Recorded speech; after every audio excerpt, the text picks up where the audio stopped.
County, just a goal on you, baby's on you. Oui, l'itnet donc est malheureux, faire quoi durer me sème l'ocean, faire quoi durer me sème l'ocean. Quelques mots sur le Conseil de développement et sur ce qui nous anime.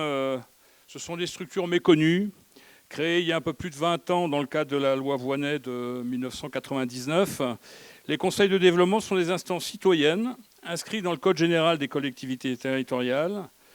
Ce sont avant tout des espaces de réflexion, de dialogue, d'échange. Et donc le Conseil de développement contribue à l'élaboration et au suivi du projet de territoire porté par les élus locaux. Et il peut donc émettre des avis sur toutes les politiques publiques mises en œuvre. Il a vocation à animer le débat public ou les réseaux d'acteurs. Alors notre Conseil de développement du Pays de Cornouailles, aujourd'hui en place, a été installé en septembre 2021 pour une durée de 3 ans. Il est composé de 56 membres, dont un certain nombre ici présents, à parité hommes-femmes, issus des 7 communautés de communes constituant le territoire de Quimper-Cornouailles Développement, qui est la structure porteuse de notre instance. Donc 7 EPCI qui pour environ 270 000 habitants. Tous nos membres actifs ou retraités, volontaires et bénévoles sont bien évidemment engagés dans de multiples réseaux associatifs et porteurs d'une large palette d'expériences, notamment professionnelles. Il est incontestable que les années 2020-2022 ont été une période charnière dans l'évolution du monde. Je passe sur la crise sanitaire, la guerre en Ukraine. On a en face de nous un certain nombre de défis qui vont changer notre mode de vie et il va falloir les faire évoluer vers plus de sobriété, plus économe des ressources naturelles disponibles par exemple. Cette démarche volontariste devra être accompagnée.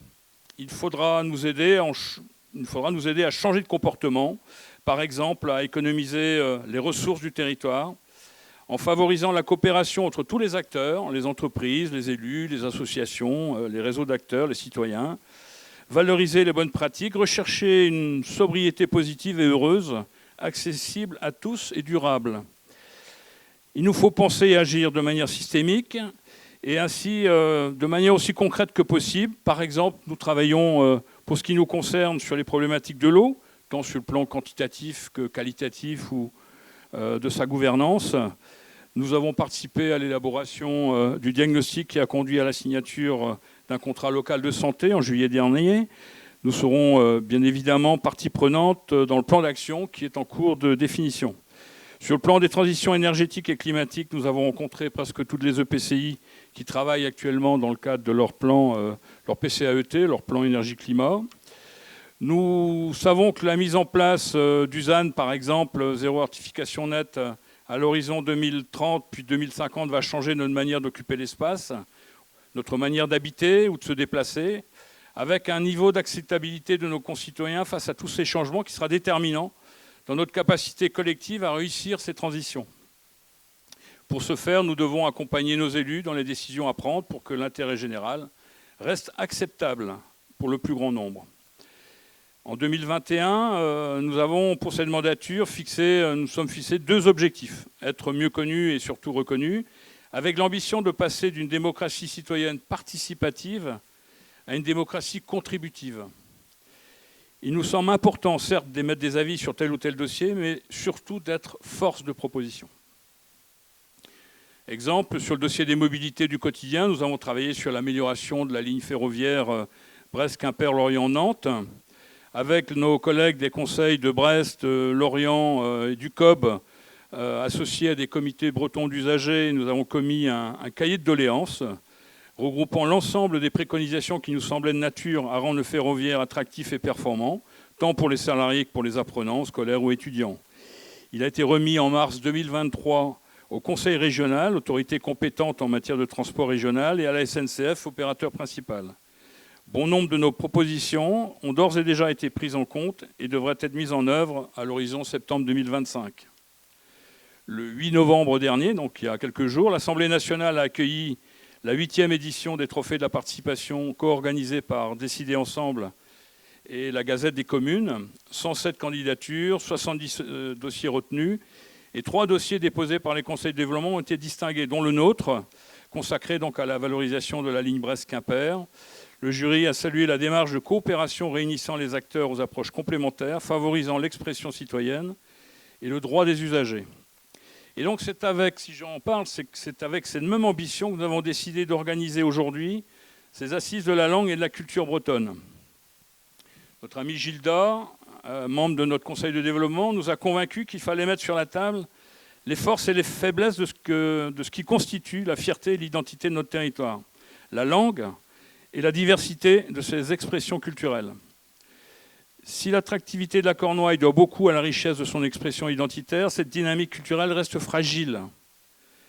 Et elle devrait être soutenue plus fortement dans toutes ses dimensions, que ce soit l'apprentissage ou la transmission de la langue, le soutien à l'expression artistique et à ses différents supports, la danse, le chant, le livre, la musique, la création dans toutes ses dimensions.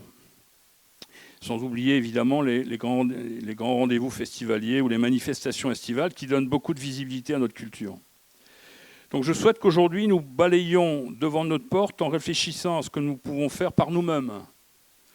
Mieux nous connaître, partager ou mutualiser nos moyens, réfléchir ensemble, penser ensemble, agir ensemble.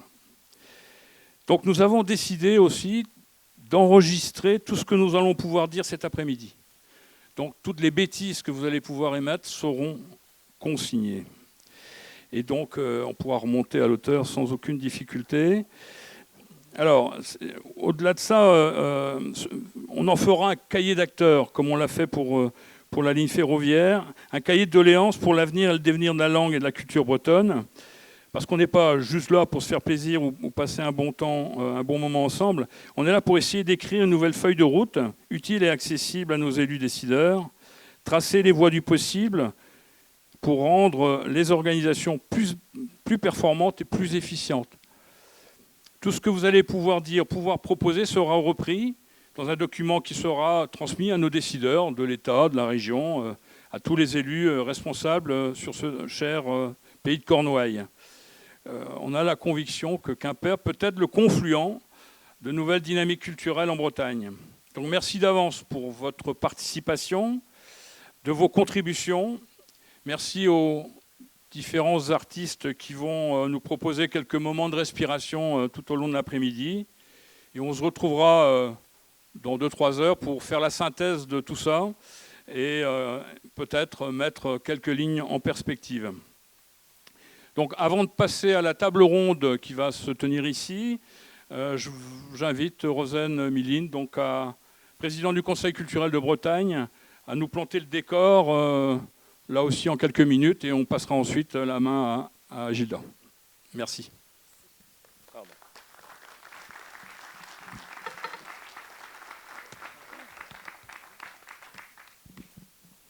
Arantatudo. Un ebe de Geriou et Brezounek memestra. C'est-tu trugares deoch evit BHPD da hanou normand.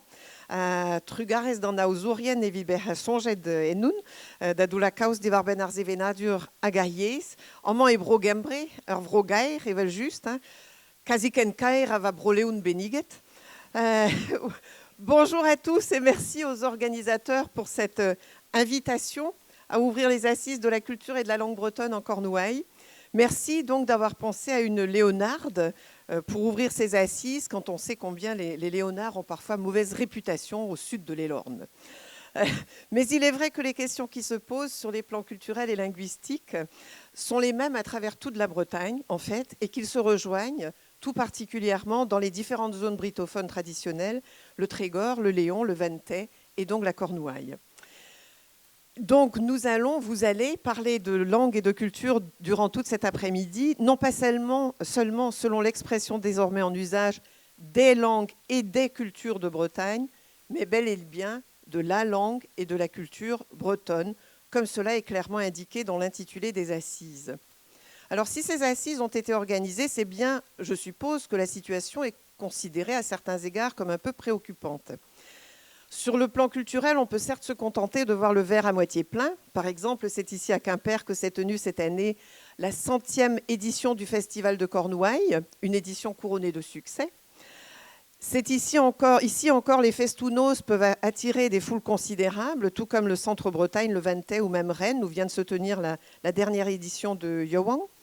Nous pouvons aussi nous réjouir de ce que la Bretagne est une terre de festivals, comme on l'a mentionné, des festivals dont la fréquentation semble ne jamais cesser d'augmenter. Alors bien sûr, ces grands rassemblements sont d'énormes succès et ils pourraient donner à penser que la culture bretonne est florissante et hors de danger. Mais si on y regarde de plus près, quelques ombres apparaissent quand même au tableau. Tout d'abord, parmi tous ces formidables festivals qui animent joyeusement nos étés et dont nous pouvons à juste titre nous réjouir, seuls quelques-uns sont consacrés à la culture bretonne ou celtique. Ensuite, même ceux-là qui sont dédiés à notre culture doivent désormais faire appel à des stars qui n'ont qu'un lien ténu, voire pas de lien du tout, avec la musique bretonne, afin d'être en mesure d'attirer le public et de rentrer dans leurs frais. Et puis, certains vont jusqu'à décrocher complètement, comme le festival Canaloire à Landerneau, qui existait depuis 1986 et qui a malheureusement connu cette année sa dernière édition. Pendant ce temps, le festival Fête du Bruit dans Landerneau, qui n'a donc rien de breton ou de celtique, se développe. Tant mieux pour Fête du Bruit, bien sûr, mais dommage pour Canaloire. Les grands succès estivaux ne doivent donc pas être des arbres qui cachent la forêt des difficultés, les difficultés que rencontrent ceux qui portent chaque jour sur le terrain les différentes facettes de notre culture. En ce qui concerne la musique, on sait que les CD ne se vendent plus, que les musiques bretonnes n'ont pas accès aux grands médias et que parfois elles n'ont même pas accès aux salles de concert. On sait aussi que la littérature bretonne est très vivante, que les auteurs sont nombreux et souvent de grande qualité, mais les écrivains bretons, comme ceux des autres minorités de l'Hexagone, ne passent pas la porte des écoles et peinent donc à se faire connaître. Une pétition a même circulé en début d'année à ce sujet, qui a été remise au ministère de l'Éducation, qui n'a, à ma connaissance, pas répondu. Pour ce qui est du cinéma, moi qui ai maintenant un certain âge, je me souviens des grandes discussions dans les années 80 sur l'émergence d'un cinéma breton qui paraissait un horizon proche. Et bien sûr, certains s'y collent avec ténacité depuis des années et avec talent depuis des décennies, mais force est de reconnaître que rares sont encore les films en langue bretonne et que même les films en français, dont on pourrait dire qu'ils ont une véritable spécificité bretonne, ne sont pas si nombreux. Lorsqu'on compare avec le Pays de Galles ou l'Irlande, nos cousins celtiques, qui envoient périodiquement des films en gallois ou en gaélique aux Oscars, c'est à la fois inspirant et un peu décourageant, tant cet horizon nous semble finalement éloigné. Toutes ces questions et bien d'autres encore se posent ici en Cornouailles, comme ailleurs en Bretagne. Et je voudrais, avant de clore sur ce point de la culture et avant de passer plus précisément à la langue, insister sur le fait que nous ne devons pas nous fier aux airs de fête perpétuelle que prend la Bretagne en été, quand les supermarchés se parent de leurs plus beaux guenadus et que les paillassons et les tongs ornés de triskel ou d'hermine fleurissent sur tous les étals. Est-ce là ce que nous voulons présenter de la culture bretonne ? Est-ce que nous nous contenterons d'une folklorisation de notre culture à des fins commerciales ou est-ce que nous aurons l'ambition de la maintenir et de la développer en tant que culture vivante et créative ? Alors ensuite, la langue. La langue, c'est l'autre sujet de ces assises, la langue bretonne, qui est à un point charnière de son existence. C'est en effet, je pense, pour la première fois de son histoire, une langue qu'on voit de plus en plus, grâce à la signalisation bilingue en particulier, mais qu'on entend de moins en moins, en dehors de certains cercles précis, comme les écoles bilingues ou en immersion, ou les manifestations culturelles. Et nous ne devons pas nous voiler la face. D'après les critères d'évaluation de l'UNESCO, notre langue est classée comme étant en grand danger de disparition. Ce n'est pas moi qui le dis, c'est l'UNESCO. Et de fait, si on prend les chiffres, l'évolution est réellement vertigineuse. En 1952, au milieu du siècle dernier, donc il y a certains peut-être qui étaient déjà nés à l'époque, Fanche-Gourville évaluait à 1,1 million le nombre de locuteurs de bretons, c'est-à-dire que la grande majorité de la Basse-Bretagne parlait breton. En 1983, là beaucoup d'entre nous étaient nés, les chiffres avaient déjà chuté. Près de 650 000 personnes déclaraient très bien ou assez bien comprendre le breton, mais seulement 360 000 affirmaient le parler souvent ou assez souvent. C'est-à-dire que le breton avait perdu, en l'espace de seulement une trentaine d'années, près de la moitié de ses locuteurs et un pourcentage bien plus grand encore de ses locuteurs quotidiens, parce que c'est ça qui importe, c'est de parler la langue. Et enfin, les derniers sondages qu'on connaît en ce début du XXe siècle montrent que le nombre de locuteurs se situerait aujourd'hui autour de 200 000 environ. Et encore, c'est un chiffre qu'il faut certainement pondérer, puisque ces 200 000 personnes sont des personnes qui déclarent qu'elles sont capables de parler breton, mais qui n'affirment pas du tout le parler quotidiennement. Et puis, il faut aussi préciser quand même que la majorité des brittophones est aujourd'hui âgée de plus de 70 ans, ce qui ne garantit bien entendu pas l'avenir de la langue. Alors nous sommes donc à présent à la croisée des chemins. Les anciens s'en vont les uns après les autres. D'ici peu, il ne restera presque plus de locuteurs traditionnels et les jeunes qui les remplacent ne sont malheureusement pas assez nombreux pour le moment. Donc, comme cela est induit dans la classification de l'UNESCO, la langue bretonne pourrait tout à fait disparaître avant la fin de ce siècle si des mesures ad hoc ne sont pas mises en œuvre pour la sauver. Alors évidemment, on est un peu tenté de dire que les belles déclarations ne suffisent pas, que les politiques des petits pas, ça fait avancer, mais c'est insuffisant si on considère l'urgence. Et je dirais par conséquent, si je peux me permettre, qu'il faut maintenant se mettre en mode turbo si on ne veut pas que les actions entreprises se révèlent être de l'ordre des soins palliatifs. Et parce que, évidemment, tout n'est pas perdu. Même si on est sur une pente descendante, tant qu'il y a de la vie, tant qu'il y a des locuteurs de breton, il y a de l'espoir. Et je prendrai ici comme exemple, encore une fois, les Gallois, qui nous montrent le chemin à bien des égards, puisque depuis de longues décennies, grâce à une mobilisation des militants et à une politique volontariste, ils sont bel et bien parvenus à enrayer le déclin de leur langue. Ils ont en effet depuis très longtemps de nombreuses écoles en gallois, une présence forte dans la vie publique, la possibilité de s'adresser à l'administration en gallois, des stations de radio publiques tout en gallois, une chaîne de télévision en gallois depuis 40 ans, etc., etc. Et en 2016, une nouvelle source d'inspiration, le gouvernement gallois annonçait un objectif ambitieux, atteindre 1 million de locuteurs en 2050.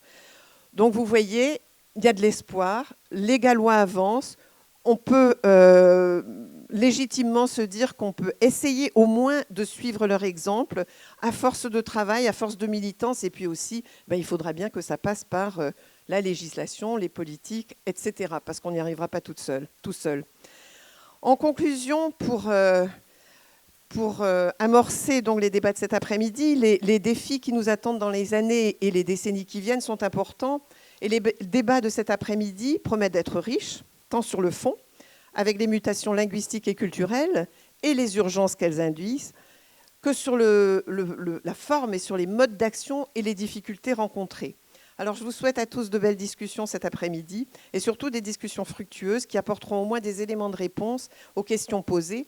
Comment préserver et développer la culture et la langue bretonne en Cornouailles? Comment faire que cette culture et cette langue, qui ont de solides racines dans ce pays, ne se retrouvent pas, l'air de rien, si minoritaires qu'elles finiraient par être submergées par une culture et une langue française très dominantes? Grande question. Et je vous souhaite de trouver, bien sûr, des voies pour que notre langue et notre culture non seulement résistent, mais se développent et prospèrent à Quimper, en Cornouailles et au-delà. Regarès.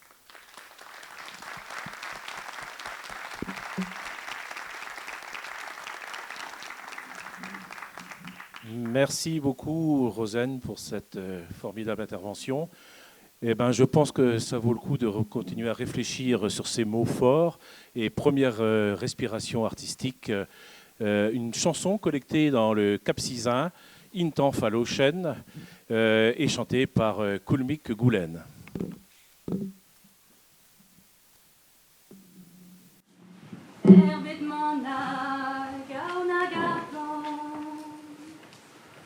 Visquazenes charmit bachalon,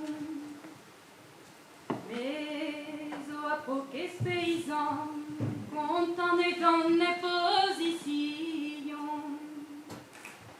mais à prier, car on dit juste à Golanquiou, et des entiers, oui, il n'est donc que malheureux. Faire quoi durer me sème l'ocean. Faire quoi durer me sème l'ocean. Un homme s'en roi vers ma fillette. Il fut si charmé par allons. Pas plus calé de soir. Avoué d'une consolation. Pépé, l'époque un déo, un tas de russards à vos piquets. Dréo, j'ai trouvé tes nerfs.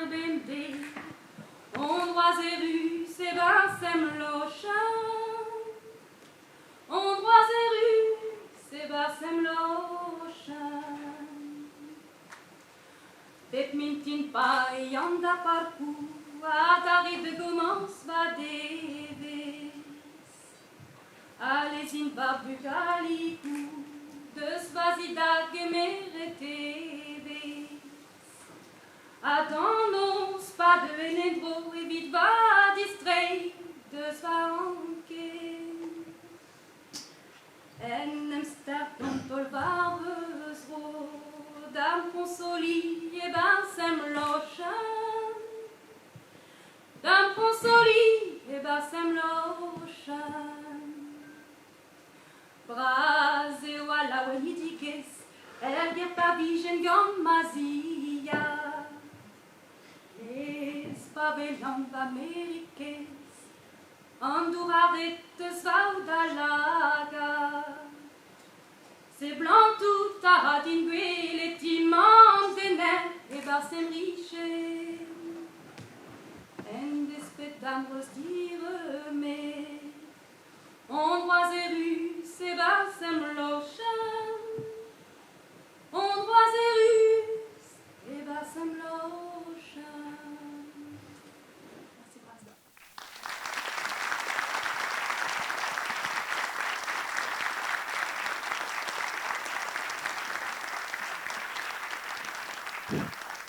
Merci beaucoup, Koulmik. C'est une chanson qui traite de solidarité intergénérationnelle et c'est pas rien.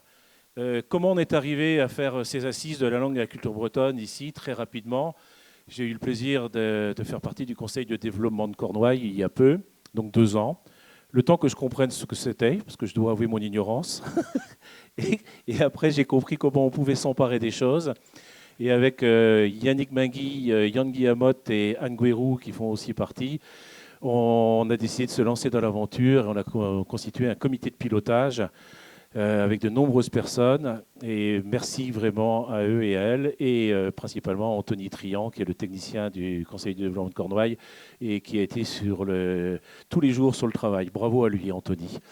Je vais faire des présentations.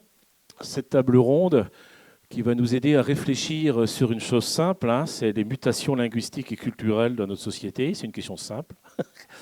Nous avons le plaisir d'accueillir Jean-Louis Karadec, maire de Peumrit et vice-président à la jeunesse et à la culture du Haut-Pays-Bigoudin. Bonjour Jean-Louis. Nolwenn Corwell, musicienne, chanteuse et comédienne. Yannick Mingui, justement directeur de Mervent. Rosen Milline, présidente du Conseil culturel de Bretagne. Christian Troidec, vice-président du Conseil régional de Bretagne, Langue de Bretagne et Breton du Monde. Nous aurons le plaisir d'avoir une intervention en fin de table ronde de Paul Molac en visio. Il ne pouvait pas être là, mais il va intervenir, donc député et conseiller régional.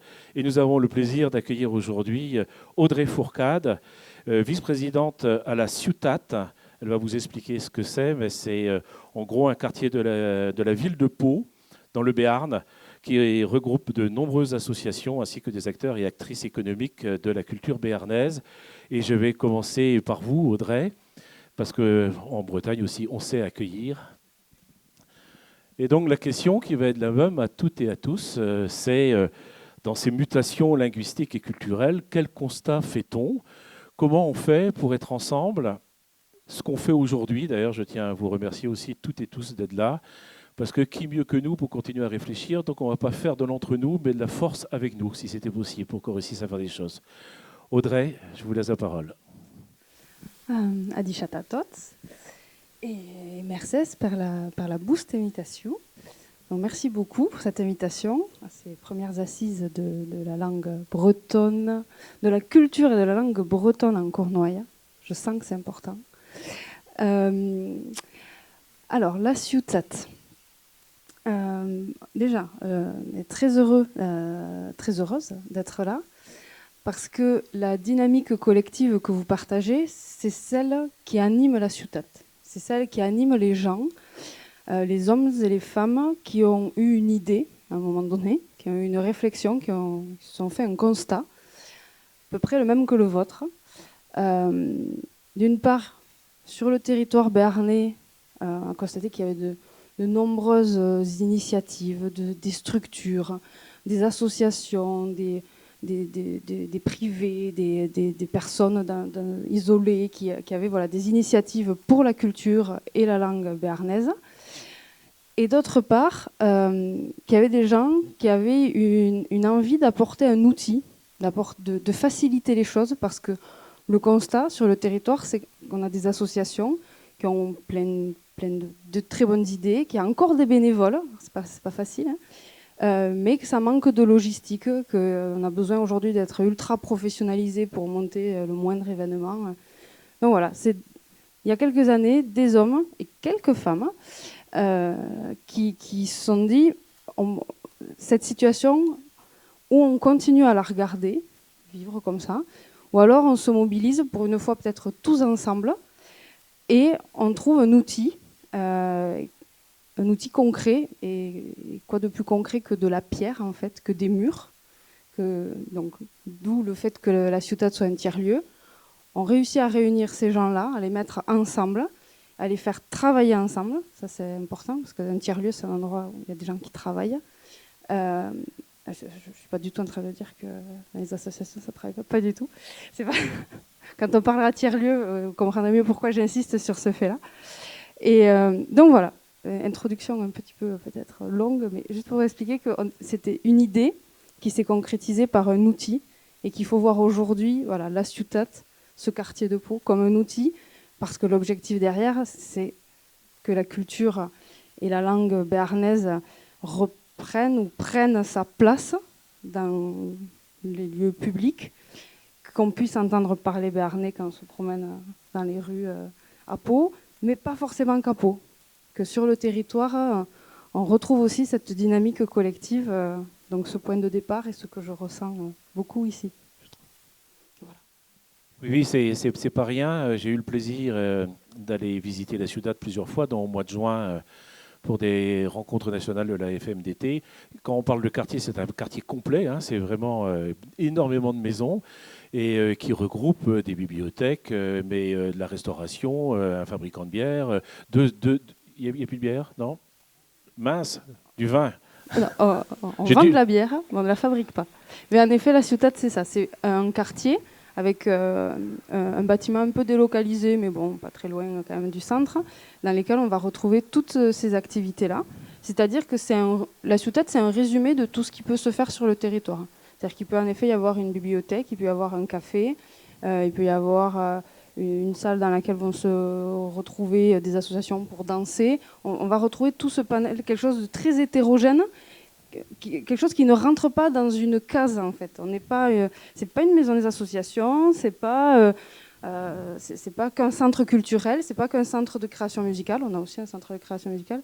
C'est une hétérogénéité d'activités, mais c'est tout ce qui fait le Béarn. Donc ça a été un choix. On verra plus tard que dans l'opérationnalité, c'est pas tous les jours un voyage simple et agréable et facile, parce que mettre tous ces gens autour de la table et porter un projet ensemble, c'est parfois compliqué. Mais en effet, le choix a été fait de ne pas se focaliser sur un thème en particulier. Tout ce qui fait le Béarn, tout ce qui fait... on regroupe tout au même endroit. Avec cet esprit d'ouverture, en essayant de dire aux Palois, bon, non, on n'est pas en train de construire notre petit îlot là entre nous.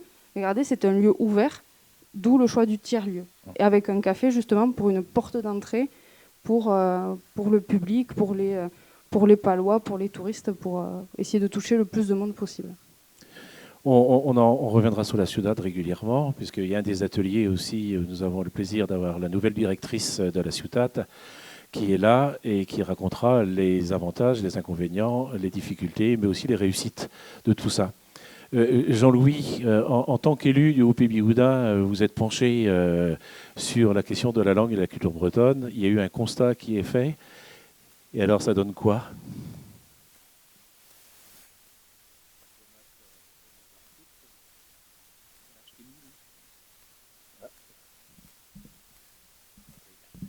Ja, Malaka Davondro, donc des maths d'Ortut, Firbros d'ABM, il représente un Bro-Bigouden.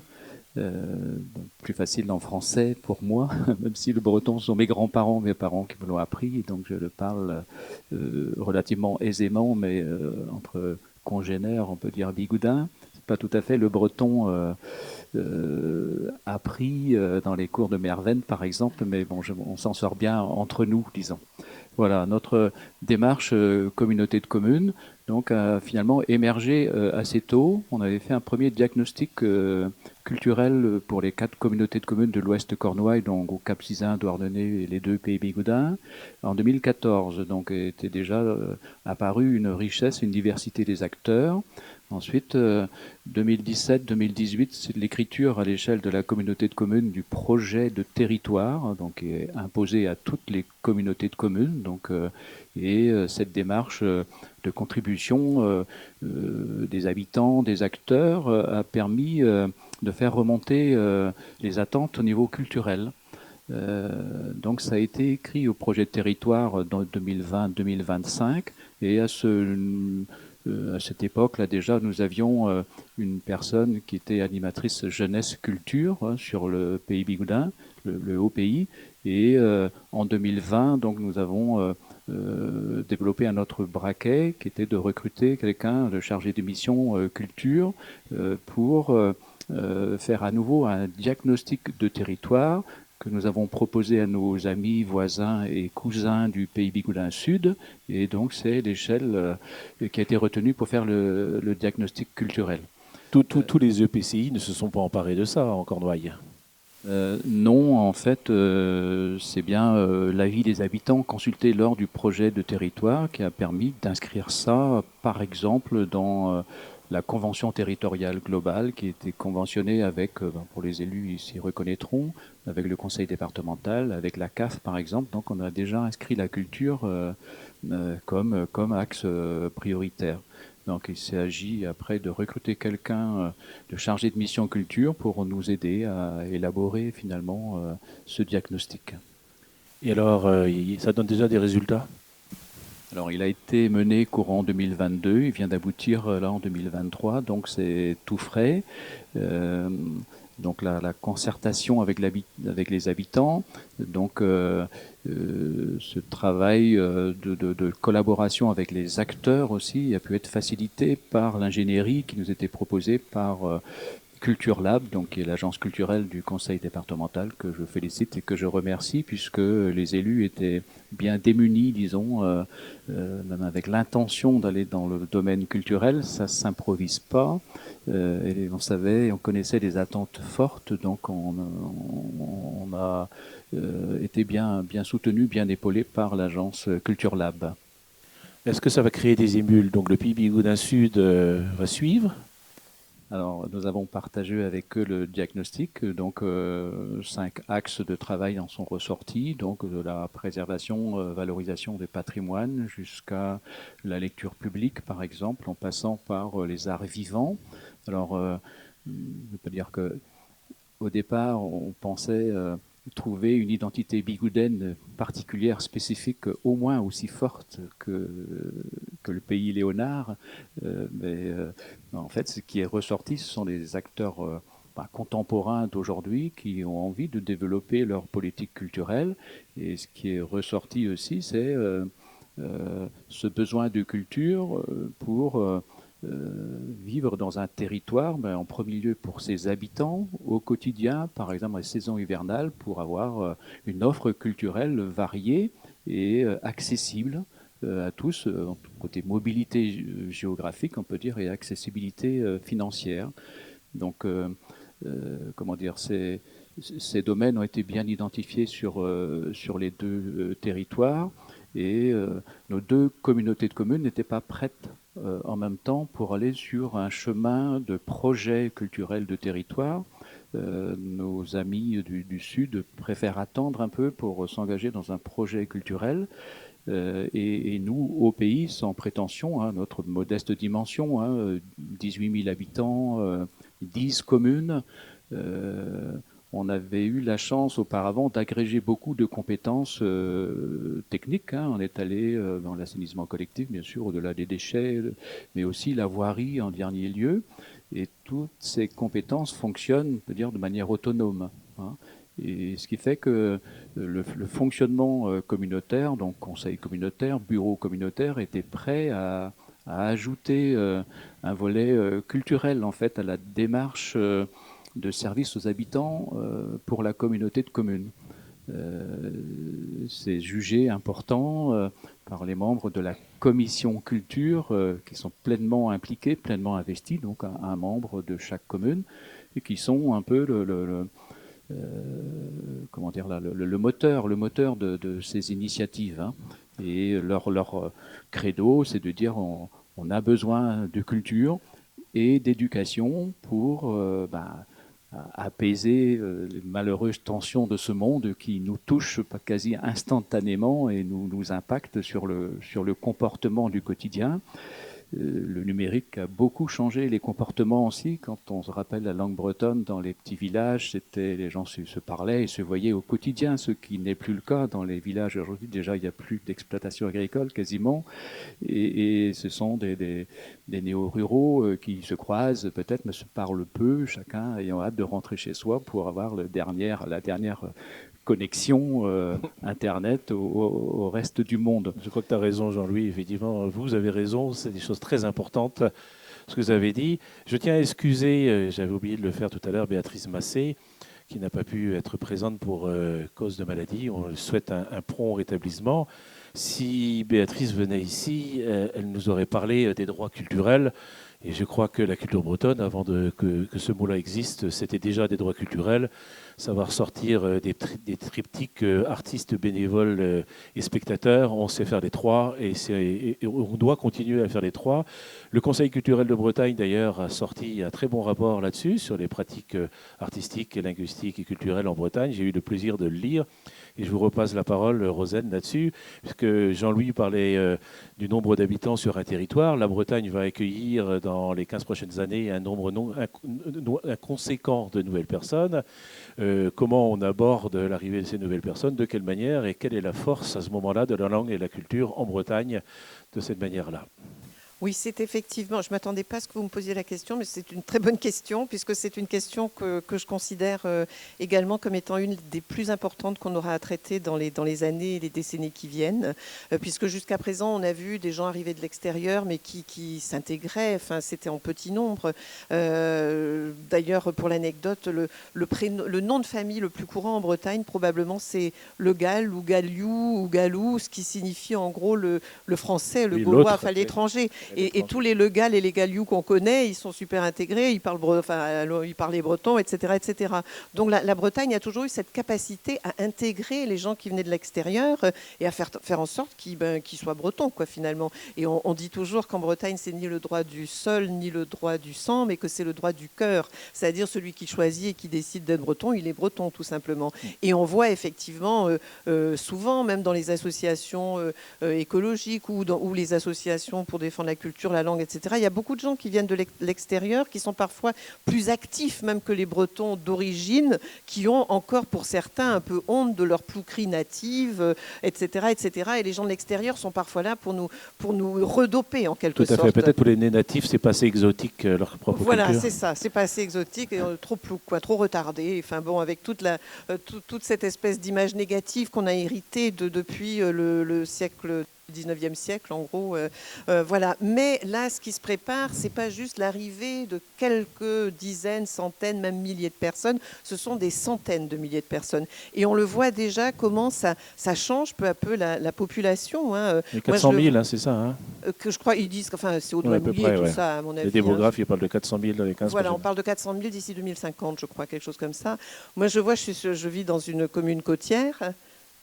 Je vis dans une commune côtière et bon, de plus en plus, les maisons secondaires, etc. De plus en plus, alors on est content quand c'est pas juste des vieux qui viennent en retraite, mais que c'est aussi, après le confinement, il y a eu pas mal de gens qui s'installent pour vivre, c'est déjà mieux. Hein. Mais après, s'ils sont là pour vivre dans leur bulle et qu'ils ne s'intègrent pas, enfin, pour moi, c'est potentiellement la plus grande menace qui pèse aujourd'hui sur la langue et sur la culture bretonne. Mais pour qu'ils s'intègrent et qu'ils ne restent pas dans leur bulle, il faut qu'il y ait une proposition, voilà. Comme disait Jean-Louis, voilà. à longueur d'année. Oui. Comment les structures, oui. Les associations font pour être visibles et lisibles sur le territoire en permanence. Oui, et c'est vraiment aux populations sur le terrain de les accueillir et de les prendre par la main et de leur dire voilà, chez nous il y a ça, venez voir, venez au Fesnos, venez apprendre à danser, venez apprendre quelques rudiments de la langue, venez apprendre à faire le kick à farce chez moi. Voilà, des brigades complètes sur le territoire qui sillonnent.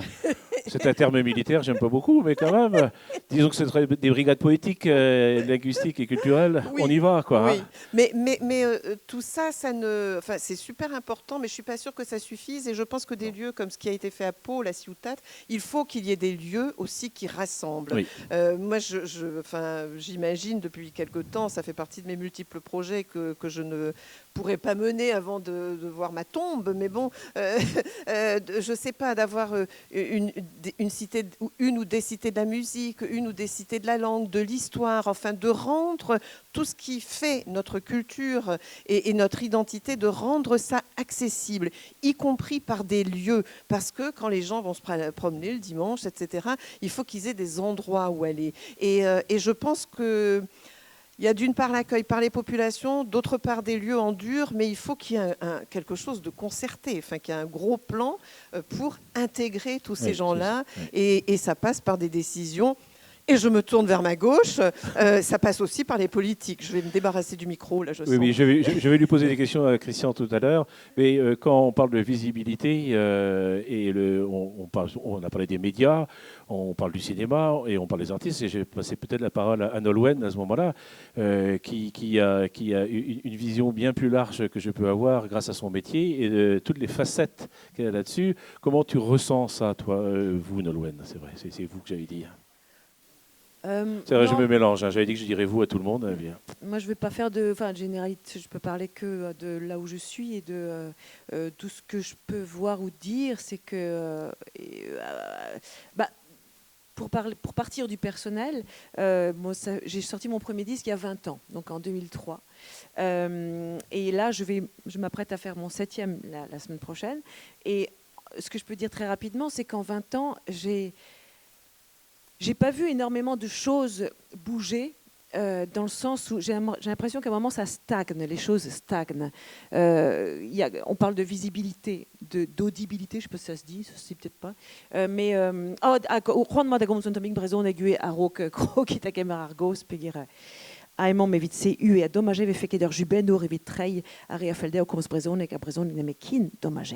Juste voilà, je voulais parler un peu breton et que dommage qu'il n'y ait pas de traducteur pour ceux qui veulent s'exprimer en breton seulement, ce qui pouvait être une chose chouette quand on parle de l'état des choses et de la langue.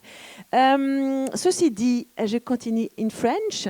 Je voulais dire aussi, oui, voilà, que ça stagnait au bout d'un moment, parce que il y a pas, parce que c'est pas, ça suit pas quoi, ça suit pas au niveau de la. Justement du faire entendre plus loin que donc très concrètement.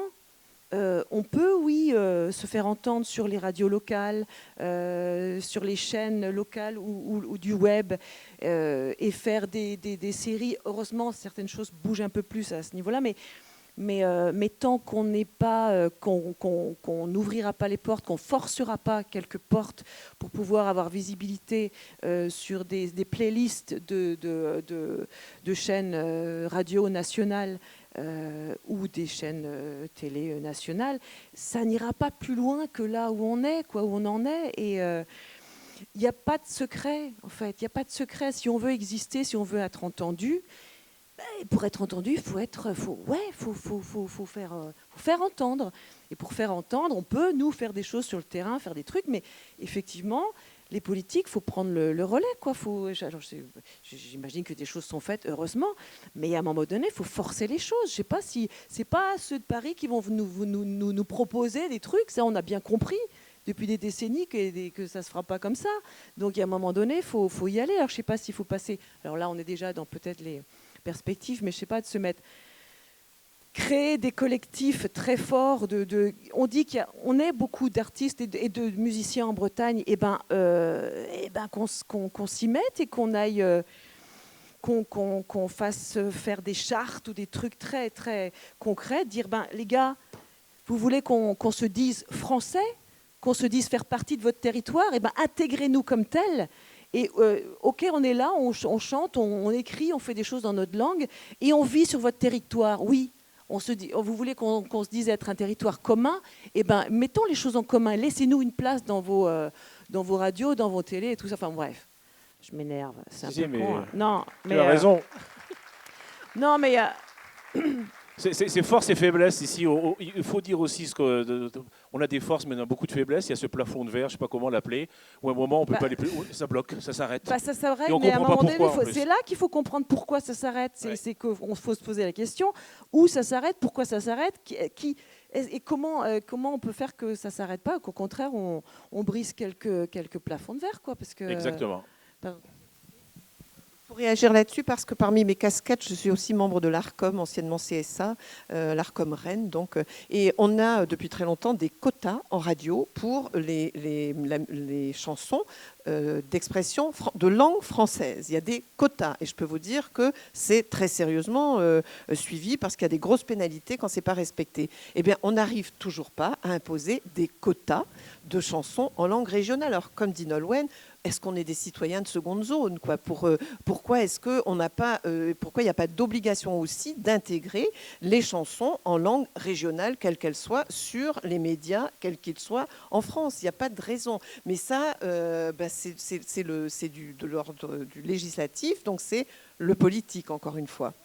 Bon, aujourd'hui, les assises, elles sont certainement imparfaites, et je vais répondre pour la traduction.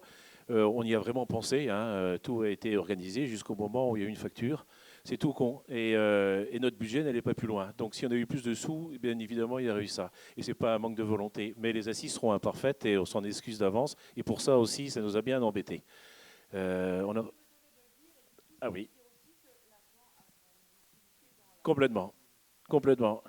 Et je vais passer la parole maintenant à Yannick, justement, directeur de Mervent. Je finirai par toi, Christian, parce que j'avais dit vous à tout le monde, hein, c'est ça. Oui. Je ne tiens aucun de mes engagements, moi.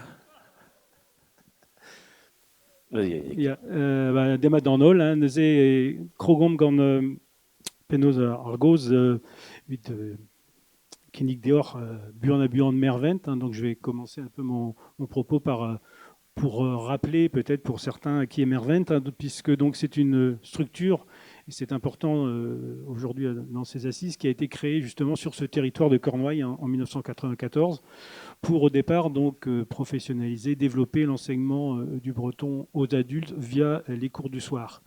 Donc ce qui est important déjà de dire, c'est qu'ici on parle d'association avec des salariés. Et donc le volet, on en a parlé un tout petit peu tout de suite là, le volet financier est hyper important. Donc Mervent aujourd'hui, c'est quoi ? C'est une structure avec 29 salariés, plus de 14 000 heures d'enseignement par an, donc sur un territoire qui va de la Pointe du Raz au pays de Quimperlé et de Crozon à Carhaix, hein, puisqu'on a des activités aussi dans le centre-Bretagne. On fait donc des cours du soir auprès de 470 élèves. Alors, sur un territoire comme la Cornouaille, ça peut paraître beaucoup, et en même temps, quand on considère la population, finalement, c'est un pourcentage qui est relativement faible. Donc, ça aussi, ça interroge hein, sur le potentiel qu'il pourrait y avoir, et ça fait le lien aussi avec ce que Rosen Milline disait. Effectivement, les années qui vont arriver, avec l'arrivée de nouvelles populations, posent la question de l'intégration, l'insertion culturelle dans la culture, une culture bretonne qui est ouverte. Et donc, comment faire pour attirer cette population ?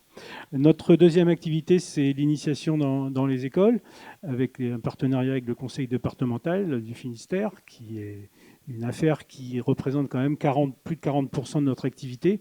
On intervient auprès de 3400, 3500 enfants toutes les semaines dans presque 180 classes. On fait de la formation continue auprès des collectivités territoriales. On fait de l'éveil au breton dans les structures de la petite enfance.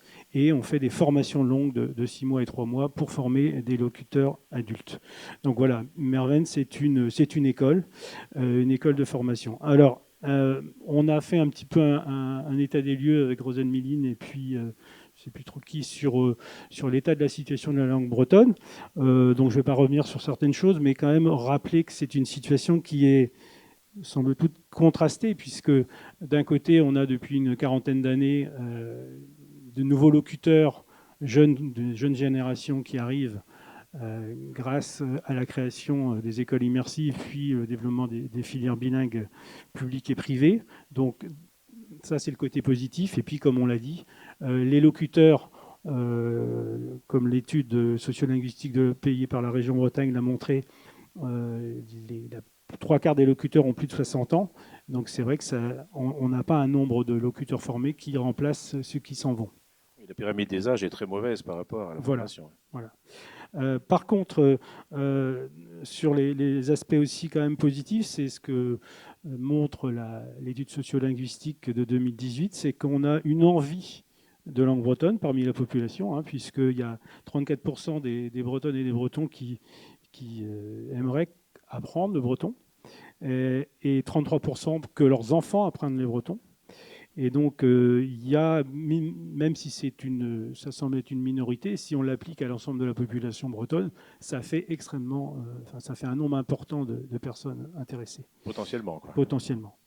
73% de la population souhaite plus de bretons à l'école. Ça, c'est aussi très favorable, très positif. Donc, il faut aussi regarder ce qu'il y a de positif. Je vais faire un point maintenant sur l'aspect associatif des choses. Hein. Donc, on a remarqué que depuis une quarantaine d'années, alors c'est aussi vrai dans le milieu des bagadous que je connais un petit peu, les choses ont avancé parce qu'il y a eu une professionnalisation. C'est-à-dire que, comme à Mervent, hein, l'ensemble de nos enseignements se font grâce à des personnes dont c'est le métier. Le métier premier, bien souvent, quelquefois c'est un deuxième métier, mais quand même. Que donc, on constate quand même que depuis une dizaine d'années, on a une stagnation, et là j'arrive sur le modèle économique, des aides publiques.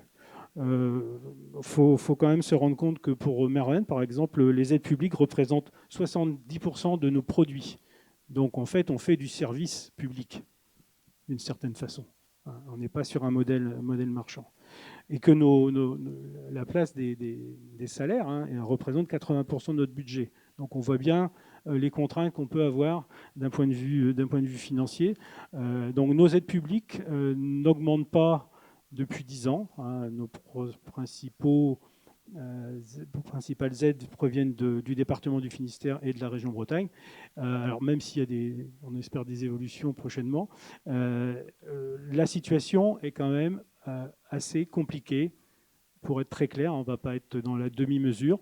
Une structure comme Mervent, qui est la 3e structure d'enseignement du breton en Bretagne, hein, après le réseau d'Imand et Stumdi en termes de budget. Si la situation n'évolue pas, dans 2 ans et demi, nous ne serons plus là. Les choses sont claires, tout simplement parce que vous savez qu'il y a une crise économique, que l'inflation est là, que nous, on applique des conventions collectives, et c'est normal, avec des salaires qui, c'est normal, augmentent aussi. Donc il y a un moment, on n'arrive plus à boucler le budget. Je fais un lien aussi avec un autre élément qui est apparu ces dernières années et qui est en lien aussi avec les migrations extérieures, hein, et le problème entre guillemets, des résidences secondaires et le problème de l'habitat. Puisque, je ne l'ai pas dit, mais évidemment, les salariés de nos structures n'ont pas des salaires de ministre, comme on dit.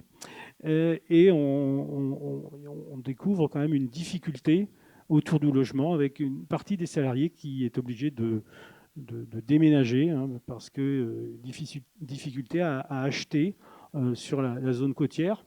Et donc, ça aussi implique plus de déplacements. Donc c'est aussi une problématique nouvelle que l'on constate aujourd'hui. Alors qu'est-ce que je voulais vous dire d'autre? Plein de choses, mais avons-nous le temps? Avons-nous le temps? Alors une dernière chose. Il nous reste 2 ans et demi, c'est ça? Il nous reste 2 ans, plus parce que on va trouver des solutions. Oui. Il y a un autre élément aussi important quand même dans le panorama, on l'a déjà évoqué, mais c'est le problème des outils institutionnels qui sont pas adaptés, qui n'existent pas. Alors je vais donner un exemple très concret qui est en lien aussi avec la politique régionale. Nous avons donc des formations longues à la langue bretonne qui fonctionnent parce que la région Bretagne a une politique volontariste au niveau donc du public de demandeurs d'emploi. Donc ça représente 80% à peu près, voire plus de nos cohortes de stagiaires. Et d'un autre côté, donc c'est vrai qu'on est un certain nombre de personnes et d'institutions à réclamer un droit linguistique, le respect des droits linguistiques, et que toute Bretonne et tout Breton puisse se former à la langue bretonne en tant qu'adulte dans sa vie. Donc ça veut dire que concrètement, évidemment, heureusement, tout le monde n'est pas demandeur d'emploi. Il y a donc une majorité de personnes en Bretagne qui sont salariés ou agents de fonction publique et qui, eux aussi, pourraient se former à la langue bretonne. Et ça serait intéressant justement pour faire rayonner la langue dans l'intégralité de la société. Le problème qu'on a très concrètement aujourd'hui, c'est qu'il est quasiment impossible pour un salarié d'avoir un congé de formation pour se former à la langue bretonne, parce que depuis la réforme de 2018, le CIF ayant disparu et remplacé par le congé CPF de transition professionnelle, ce dispositif est accessible plutôt sur de la reconversion. Oui. En sachant que nous, on ne forme pas un métier, mais on forme un outil. Donc on voit bien aussi que, comme pour Dimande, c'est-à-dire que au niveau de la langue bretonne, on fait avec les outils que l'État nous laisse. Qu'est-ce qu'il nous laisse comme outil ? Il nous laisse le champ de la formation pour les demandeurs d'emploi. Donc on a utilisé ce dispositif pour former des locuteurs. Mais en fait, au fond de nous, qu'est-ce qu'on veut ? On veut former des locuteurs. On ne veut pas prioritairement former des personnes pour qu'ils retrouvent un emploi. On veut prioritairement former des locuteurs. Donc on voit qu'on n'a souvent pas les outils qui sont adaptés à la problématique. Voilà donc ce que l'on peut retenir aussi, donc, c'est que les aides publiques, évidemment, sont importantes. Elles sont aussi importantes en tenant compte qu'une aide publique qui n'augmente pas, c'est une aide publique qui baisse, parce qu'évidemment, nous, les charges des structures continuent à augmenter, même si on ne fait rien de spécial pour cela. Et si on arrêtait de souhaiter et qu'on exigeait ? Christian ? Un état des lieux, on verra pour les solutions après, mais un état des lieux tout au moins. C'est ta façon, Gilda, de me souhaiter la bienvenue en Cornouailles, mais j'y suis déjà. Je suis au Carrette aussi en Cornouailles, tu sais. Donc, non, mais c'est ce qui est dit là par les uns et par les autres, et à la fois, bien sûr, on le ressent comme une crainte, parce que Rosen a introduit le propos tout à l'heure, ça a été repris par d'autres ensuite. Il y a une véritable menace. Et si il est exact que rien n'est fait dans les années à venir, c'est sans doute dans les 5 à 10 ans prochains. La langue bretonne qui est en menace de voie d'extinction, 200 000 locuteurs environ aujourd'hui, tomberait dans 20 à 30 ans de l'ordre de 50 000 locuteurs. C'est inéluctable, dans le sens où, par la démographie et la disparition des plus âgés, et par la formation aujourd'hui des plus jeunes, essentiellement par l'enseignement et par l'école, la formation évidemment aussi, et Merven vient de le rappeler, et que la région continuera évidemment à soutenir, la transmission se fera aujourd'hui, demain, par l'enseignement. Et il faut donc qu'on trouve aussi les clés nous-mêmes, parce que la transmission ne se faisant plus naturellement par la famille, il faut à tout prix que ça passe par la voie de la scolarisation et par la formation. C'est ce à quoi la région s'emploie depuis très longtemps. On n'a rien inventé en 2020, 2021, lors du renouvellement du Conseil régional. Il y avait déjà des politiques, et qui sont extrêmement fortes, qui ont été mises en œuvre dès 2004 par Jan Bertomine, qui avait obtenu une délégation à la langue bretonne, ce qui était aussi novateur au sein de l'Assemblée régionale. C'était une prise de conscience, avec des premiers objectifs d'ailleurs qui avaient été fixés de l'ordre de 20 000 enfants scolarisés donc, dans les différentes classes bilingues, dans les différentes filières bilingues. Chiffre qui n'a pas été atteint, mais il y avait une volonté. Volonté qui a été poursuivie, et qui est un travail de fond qui a été mené à partir de 2010 par la vice-présidente Léna Louarn, qui elle-même aussi, et vous connaissez sa ténacité, sa volonté de pouvoir faire aboutir les dossiers, elle s'y est vraiment employée, mais dans un contexte politique qui n'était pas toujours très facile. 2021, ces politiques-là continuent bien sûr à être menées. Donc on a d'abord un budget langue bretonne qui est sans aucun doute insuffisant pour mener à bien toutes les actions et toutes les missions politiques qu'on souhaiterait voir mises en œuvre sur le territoire breton, bien sûr à 5 départements. Néanmoins, sur aujourd'hui un budget de l'ordre de 8 à 9 millions d'euros, on réussit pour un premier temps, et on en parlera tout à l'heure de l'avenir, mais on réussit dans un premier temps au moins à apporter le maintien des aides nécessaires à l'accompagnement des structures de terrain. Parce que ce n'est pas la région Bretagne qui décidera seule d'une politique à mener. Elle ne peut le faire qu'à condition que d'abord existe sur son territoire l'ensemble des acteurs culturels nécessaires pour faire en sorte justement qu'il y ait une politique dynamique qui puisse être accompagnée. C'est assez facile d'ailleurs pour une collectivité que d'avoir en premier à pouvoir s'appuyer sur ceux et celles qui font tous les jours sur le terrain. Et c'est ce que font ici les acteurs culturels en langue bretonne pour le pays de Cornouailles. Là, il y a évidemment un travail de fond qui est mené, il y a des accompagnements, il y a des critères. Je trouve que globalement, par rapport à ces deux grandes missions qui sont à la fois la transmission de la langue bretonne et en même temps sa présence dans la vie quotidienne, moi je trouve que quand je suis arrivé aux affaires en 2021, je trouvais en tout cas techniquement que c'était bien fait. Voilà. Je trouve que c'est assez clair. Chaque acteur, même si par moment il peut, à juste titre, se montrer mécontent, parce qu'on a toujours aussi une volonté, quand on est local, de mieux faire que ce qu'on a déjà accompli, parce qu'il y a des ambitions, parce qu'il y a des envies d'avancer. Je trouve que le conseil régional fonctionne bien en la matière. Voilà. Je trouve que c'est sérieux. Et ça, c'est un premier pas, parce qu'on pourrait aussi tomber dans des situations où parfois, soit il y a une absence de politique, une absence de volonté, ou parfois des acteurs locaux qui font défaut. Ça peut aussi être le cas. Vouloir monter une politique artificielle où il n'y a pas une demande sociale, ça ne fonctionnera pas. Donc je trouve que là, le travail est déjà bien fait. Et puis il y a le constat, fait en commun, de savoir comment on doit s'y prendre pour demain pour qu'il y ait à nouveau une capacité de changer de braquet et que l'ambition puisse vraiment se réaliser. Alors on a pris 2 axes. Le premier, c'est sur l'enseignement, et moi j'y tenais vraiment, parce qu'on en a parlé tout à l'heure également. Il y a eu cette génération des années 50 à 70 dont je fais partie, j'imagine qu'il y en a beaucoup également dans la salle, qui n'ont pas eu la chance d'avoir la transmission de la langue par la famille. Mais nous n'avions pas non plus la chance d'avoir la transmission par l'enseignement, parce que le réseau n'existait pas, ou si peu.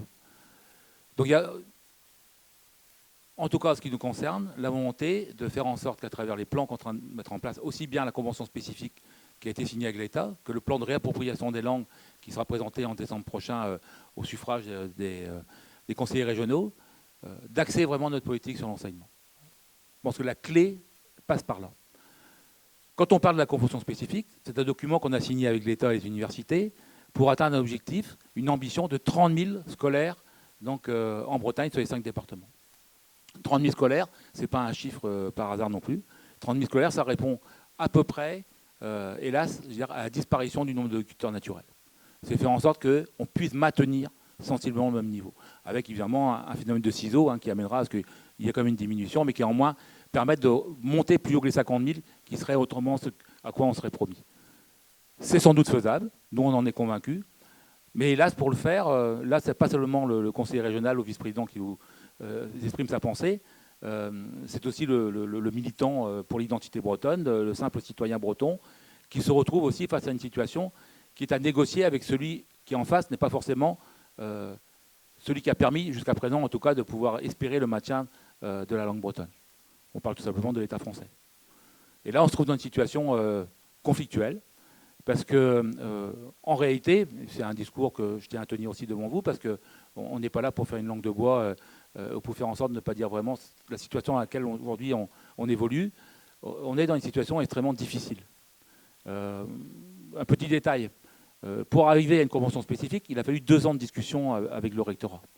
2 ans de discussion, ce n'est pas des discussions qu'on pouvait, ici, en bonne aloi, de bonne courtoisie, de cordialité, vous dire quelle est l'heure qui vous convient le mieux tel jour pour qu'on se retrouve, pour qu'on mette l'ouvrage sur le métier, qu'on discute, qu'on avance, qu'on ait quelque chose qui conviendra à différents partenaires au terme de nos échanges. Des réunions imposées par le rectorat un 3 janvier à 8 h du matin à la préfecture de région. Quand on vient de Carhaix et qu'on devient, comme Paul, de Ploërmel ou d'ailleurs, pour les uns c'est 1 heure, 1 heure et demie de route, pour les autres, arriver dans Rennes à 8 h le matin, c'est 3 heures de route. Vous arrivez dans des conditions qui déjà nous fragilisent. Mais c'est des conditions qui sont fragilisées, non pas par des gens à qui on pourrait s'opposer en disant on n'est pas d'accord, c'est-à-dire qu'on aurait en face de nous des responsables politiques, avec qui on aurait à la fois à parler de la forme et du fond. On a en face de soi des hauts fonctionnaires qui n'ont, en tout cas à notre connaissance, pas à obéir aux conseillers régionaux locaux qui eux-mêmes ont une ambition à porter pour la Bretagne. Donc déjà la difficulté, elle venait de la différence d'appréciation qu'on avait entre les interlocuteurs qu'on aurait dû avoir en face de nous. On n'avait pas les députés en plus de la majorité. On n'avait pas le ministre de l'Éducation nationale, qu'on ne rencontre pas d'ailleurs, ou qu'on rencontre vraiment que par le rectorat ou à travers les cabinets du ministère concerné. Donc la grande difficulté, elle vient de là, c'est qu'aujourd'hui, il y a une mauvaise volonté, tout simplement. Il y a, de la part de l'État, les 2 pieds sur le frein pour faire en sorte de ne pas nous donner les possibilités d'obtenir les conditions humaines, financières et matérielles d'atteindre les 30 000 élèves scolarisés. C'est du dédain toujours, quoi. C'est pas du dédain, je pense que c'est une... Moi, en tout cas, ce qui me concerne, quand je disais que ce n'était pas une langue de bois, c'est il y a une volonté de ne pas parvenir aux objectifs signés. Voilà. Il y a un engagement par un Premier ministre, une convention spécifique qui a été signée maintenant il y a pratiquement 2 ans, entre un Premier ministre et un président de région, qui se donnait des véritables objectifs, des ambitions, mais qui, par un des partenaires, en tout cas, fait en sorte que cet objectif ne puisse pas être atteint. Donc ça veut dire aussi que pour pouvoir demain faire en sorte qu'on atteigne les 30 000 enfants scolarisés, il faut qu'on ait, nous, des postes d'enseignants. Et si on fait la formation initiale, qui est une des possibilités d'obtenir les enseignants nécessaires, ce qui existe, de par des classes qui ont été créées, comme au lycée de l'Iroise, pour créer des enseignants, mais on mettra 5 ans. La première promotion n'a été ouverte que l'année dernière. Donc le premier résultat, c'est qu'on sera arrivé quasiment à la fin de la convention spécifique qu'on a signée jusqu'en 2027. Une des solutions, c'est, et ça a été dit aussi par Yannick pour Merven, c'est que quelqu'un qui veut être enseignant aujourd'hui en langue bretonne pourrait bénéficier de formation. Mais s'il fait sur le congé formation traditionnel, il a une perte de salaire de l'ordre de 20 à 30%. Je ne connais pas beaucoup de gens qui sont assez motivés quand on a 20 ou 30 ans, au début de carrière, quand on vient chargé de famille, avec les emprunts et autres, à faire en sorte qu'au MeToo, on perd 30% de son salaire pour une formation. Donc on a vu une clé, ça existe d'ailleurs dans d'autres rectorats, c'est la possibilité de la formation continue. La formation continue, compensée en partie pour ce qui est la formation, donc par les centres de formation qui existent sur le territoire et qui pour beaucoup sont financés par la région Bretagne, permettrait de former 100 à 200 enseignants par an. Et on n'a pas l'autorisation de l'État. Et donc la grande question est de savoir si à un moment ou à un autre, comme moi je garde ça toujours en mémoire parce que les Bretonnes et les Bretons ont du courage, de celles et ceux qui ont le courage de créer en 1977 Diwan. Et dans ce qui a amené à créer Diwan, j'ai relu le texte il y a peu de temps sur la charte de fondation, c'est en substitution de l'État. C'est que quand vous avez un mur en face de vous, que vous avez une urgence, que vous savez de toute façon que si rien n'est fait, et même si vous avez un plan de réappropriation des langues qui va être présenté en décembre, où il y a énormément de choses pour la formation, pour la visibilité dans la vie quotidienne, vous savez que vous ne parviendrez pas aux objectifs que vous êtes fixés. Et qui pourtant sont en même temps, et c'était aussi l'étude socio-linguistique qui a été menée en 2018, qui montre que 70% des Bretonnes et des Bretons sont attachés à la langue bretonne, et que 35 aimeraient bien que leur enfant puisse en tout cas disposer de cet enseignement. C'est ça, mais 30 000 enfants en scolarisation, mais pour reprendre le thème de la thèse de Guénolé Larvol qui interviendra tout à l'heure dans un atelier, sinon ça restera la langue de l'école. Il faut aussi autre chose. On est d'accord. Mais en même temps, on sait aussi que c'est la base. Moi, je donne juste l'exemple qui est le mien. C'est la politique qu'on a menée un peu à titre expérimental sur un petit territoire qui est celui de la commune de Carhaix. On a eu 3 recensements. On est la seule commune en France où il y a, lors du recensement de l'INSEE, du recensement général de la population, on a des questions qui sont spécifiquement posées sur la langue bretonne. On a un recensement pour les locuteurs de langue bretonne. La grande surprise, pas réellement, on espérait ces résultats-là. On a fait 3 recensements, 2007, 2012, 2019, et on en aura un l'année prochaine, en 2024. On aura les résultats dans quelques semaines. Par la politique menée depuis plus de 30 ans, par les différentes municipalités, qui ont sensiblement, parfois même avec des couleurs différentes, conservé le même objectif de faire en sorte que l'enseignement puisse avoir lieu, eh bien, on est arrivé aujourd'hui à voir que l'ensemble des écoles de Carhaix dans les 3 filières soient présentes en bilingue sur la ville. 35% aujourd'hui des enfants à Carhaix sont scolarisés en langue bretonne. Lors du recensement, et la présence, et Nolwenn a raison de le dire, ou Rosanne ou toi Gilda, c'est qu'il faut qu'il y ait cette présence en même temps dans la ville, pour la ville et pour l'ensemble de ses habitants. Dans l'espace commun en permanence. Dans l'espace commun. Et ça fonctionne aussi. Rosanne va intervenir peut-être Je terminerai juste pour donner quelques éléments. Les éléments du recensement, sur les 3 derniers recensements, font en sorte qu'on ne perd plus de locuteurs sur la ville de Carhaix. Voilà. On était à 41% de locuteurs en 2007 et en 2019, on était à 40%. Ouais. Ça veut dire que par la politique qui est menée, par la formation des adultes, par l'enseignement des plus jeunes, par la visibilité, parce qu'il y a aussi une politique extrêmement forte, faite pour par exemple, je donne des détails, mais les enseignes commerciales. Aujourd'hui, c'est sur les équipements sportifs. La ville accorde 20% de plus de subventions à un club sportif pour le renouvellement de ses tenues, si la mention est également en langue bretonne. Oui, oui. Nolwenn voulait intervenir juste un petit mot. Voilà, mais maintenir le même nombre de locuteurs, c'est super, mais déjà on ne réussit pas à monter. Tu disais 50 000 prochainement, locuteurs. J'avais discuté avec Stéphane Moelle, de l'Université de Rennes 2. Lui, il me disait le chiffre de 30 000. C'est pour dire quand même, quoi. Jusqu'à quel point, là, on n'est plus à essayer de maintenir, quoi. C'est à peine. Nolwenn, et après Rosanne. Non, mais c'est juste rajouter, non, c'est une évidence, c'est-à-dire que évidemment, l'école et l'enseignement est une chose primordiale, mais elle ne va pas sans le breton dans la vie. Dans l'espace commun, dans partout, dans la vie, partout. Partout. Et aujourd'hui, tu parlais tout à l'heure de passer la, je sais pas, moi je dis passer la 5e vitesse directos, quoi, parce qu'il faut occuper le terrain partout. Ouais. Il faut voir et voir afficher et entendre partout tout ce qui est où elle est poussée possible de la le langue faire. Et la culture dans son ensemble. Parce que les enfants, il faut leur donner envie de la parler, cette langue. C'est aussi concret que ça. Oui, oui. Si on leur donne pas envie, une langue est faite pour être parlée avec d'autres gens et être on est dans l'échange, tout simplement. Et si on donne pas envie de chanter cette langue, de la jouer, de l'écrire, d'inventer, de rêver cette langue, pour en faire quelque chose quand on sera grand, c'est pas que savoir compter en breton et jusqu'à faire sa scolarité au mieux jusqu'au bac et au mieux à la fac, mais après en faire quelque chose dans sa vie, c'est d'une évidence crasse ce que je dis, mais c'est obligé, évidemment, que la vie suive l'école et dans les deux sens, que tout ça soit au même niveau, quoi. Et si, voilà, alors effectivement, on est toujours dans les mêmes questions depuis tellement longtemps. Depuis tellement longtemps, et on va essayer de trouver des solutions. On est tous ensemble, mais vraiment, ça ne nous concerne pas, nous, les 7 qui sont ici assis, c'est vraiment tout le monde. On pourra poser des questions, il y a Rosanne qui va intervenir. On fera une petite pause après, parce qu'il y a quand même la deuxième question, c'est qu'est-ce qu'on fait ensemble, quoi. Rosanne, ensemble, c'est l'autonomie, les amis.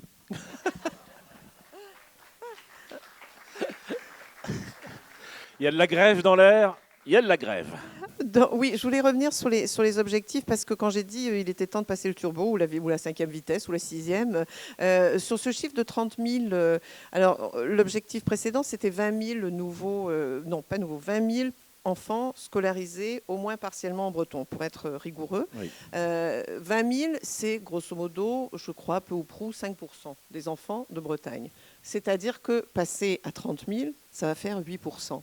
C'est-à-dire que 92% des enfants de Bretagne n'auront pas accès à la langue bretonne dans leur éducation.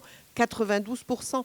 Et là-dessus, il y en a des paquets, des milliers, qui ne connaissent même pas l'existence de la langue. Il y a des tas de gens, même en Basse-Bretagne, des enfants qui ne savent pas qu'il y a une langue bretonne, parce qu'ils sont venus de l'extérieur, parce que la rupture est trop ancienne pour qu'ils se souviennent qu'eux, parce qu'il n'y a plus personne dans leur famille qui sache qu'il y a du breton. Donc, vous vous rendez compte, 92% de la population bretonne, 92% des enfants, de Bretagne, n'auraient pas accès à la langue bretonne. Donc un objectif de passer de 5% à 8%, je suis bien consciente de l'État, etc. Je ne dis pas que ce qui est fait n'est pas bien, mais c'est insuffisant. Et encore une fois, il va falloir passer au-delà. Et personnellement, je plaide, et j'ose le dire, enfin, je n'ai pas ma langue dans ma poche comme Nolwenn, mais en tout cas, je pense qu'il faudrait qu'au moins en Basse-Bretagne, tous les enfants devraient avoir accès dans toutes les écoles à un apprentissage de la langue bretonne, que ça soit disponible dans toutes les écoles. Et ça a été longtemps un tabou, personne ne voulait en parler parce qu'on disait si c'est obligatoire, ça ne va pas être bien. Non, pas dire que c'est obligatoire, juste dire c'est accessible et que tous puissent apprendre le breton à l'école. Voilà.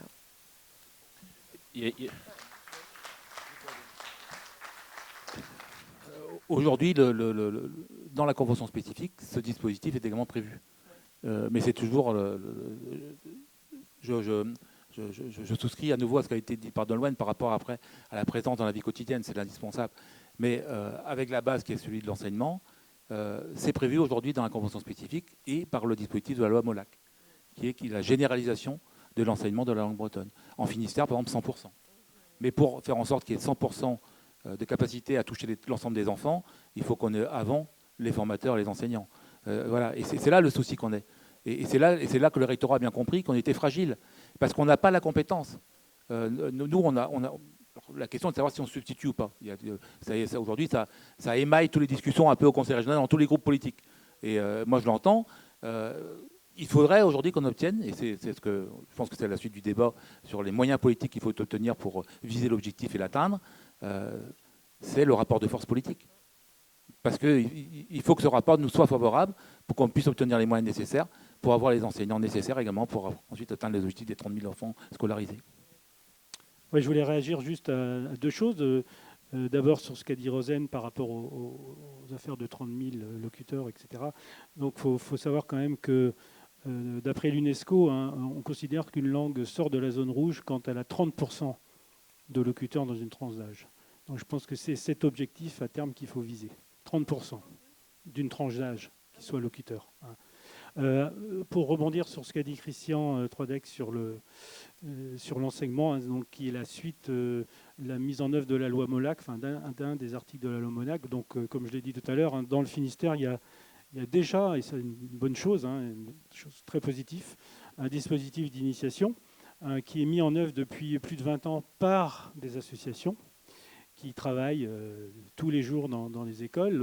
Effectivement, pour l'instant, ce n'est pas 100%, mais c'est quand même, dans le Finistère, on doit être à peu près entre 9 et 10 000 cette année, enfants qui bénéficient d'une heure de breton toutes les semaines. Donc, ce n'est pas négligeable. Non, mais c'est évidemment, on ne forme pas des locuteurs, puisque c'est quand même ça l'enjeu. Hein. L'enjeu, c'est de former des locuteurs. C'est d'abord ça la première question. Mais disons que par rapport à ce que disait Rosen, c'est un minimum qu'ils aient au moins une heure, voire plus de breton par semaine. Et pour la mise en œuvre de cette politique, donc la région Bretagne a signé une convention avec l'État qui prévoit que ce soit les enseignants, les professeurs des écoles qui mettent en œuvre cette initiation. Ça serait dommage de se priver de l'expérience des associations qui travaillent depuis 20 ans dans ce domaine et qui peuvent, avec leurs moyens, il y a quand même une 60aine de personnes dans le Finistère qui contribuent, ce serait dommage de se priver de ces personnes pour accélérer cette généralisation, puisque un enseignant dans une école, il fera que son école, alors que nous, nos intervenants, ils peuvent intervenir dans 4 écoles, si on fait 3 heures par école, dans une semaine. Donc je pense que là, il y a quelque chose sur lequel il faudrait qu'on travaille pour faire des propositions à l'État, en sachant que, évidemment, il faut que ce soit l'État qui paye, puisque en France, la compétence de l'enseignement relève uniquement de l'État. Il y a une personne dans le public qui veut poser une question.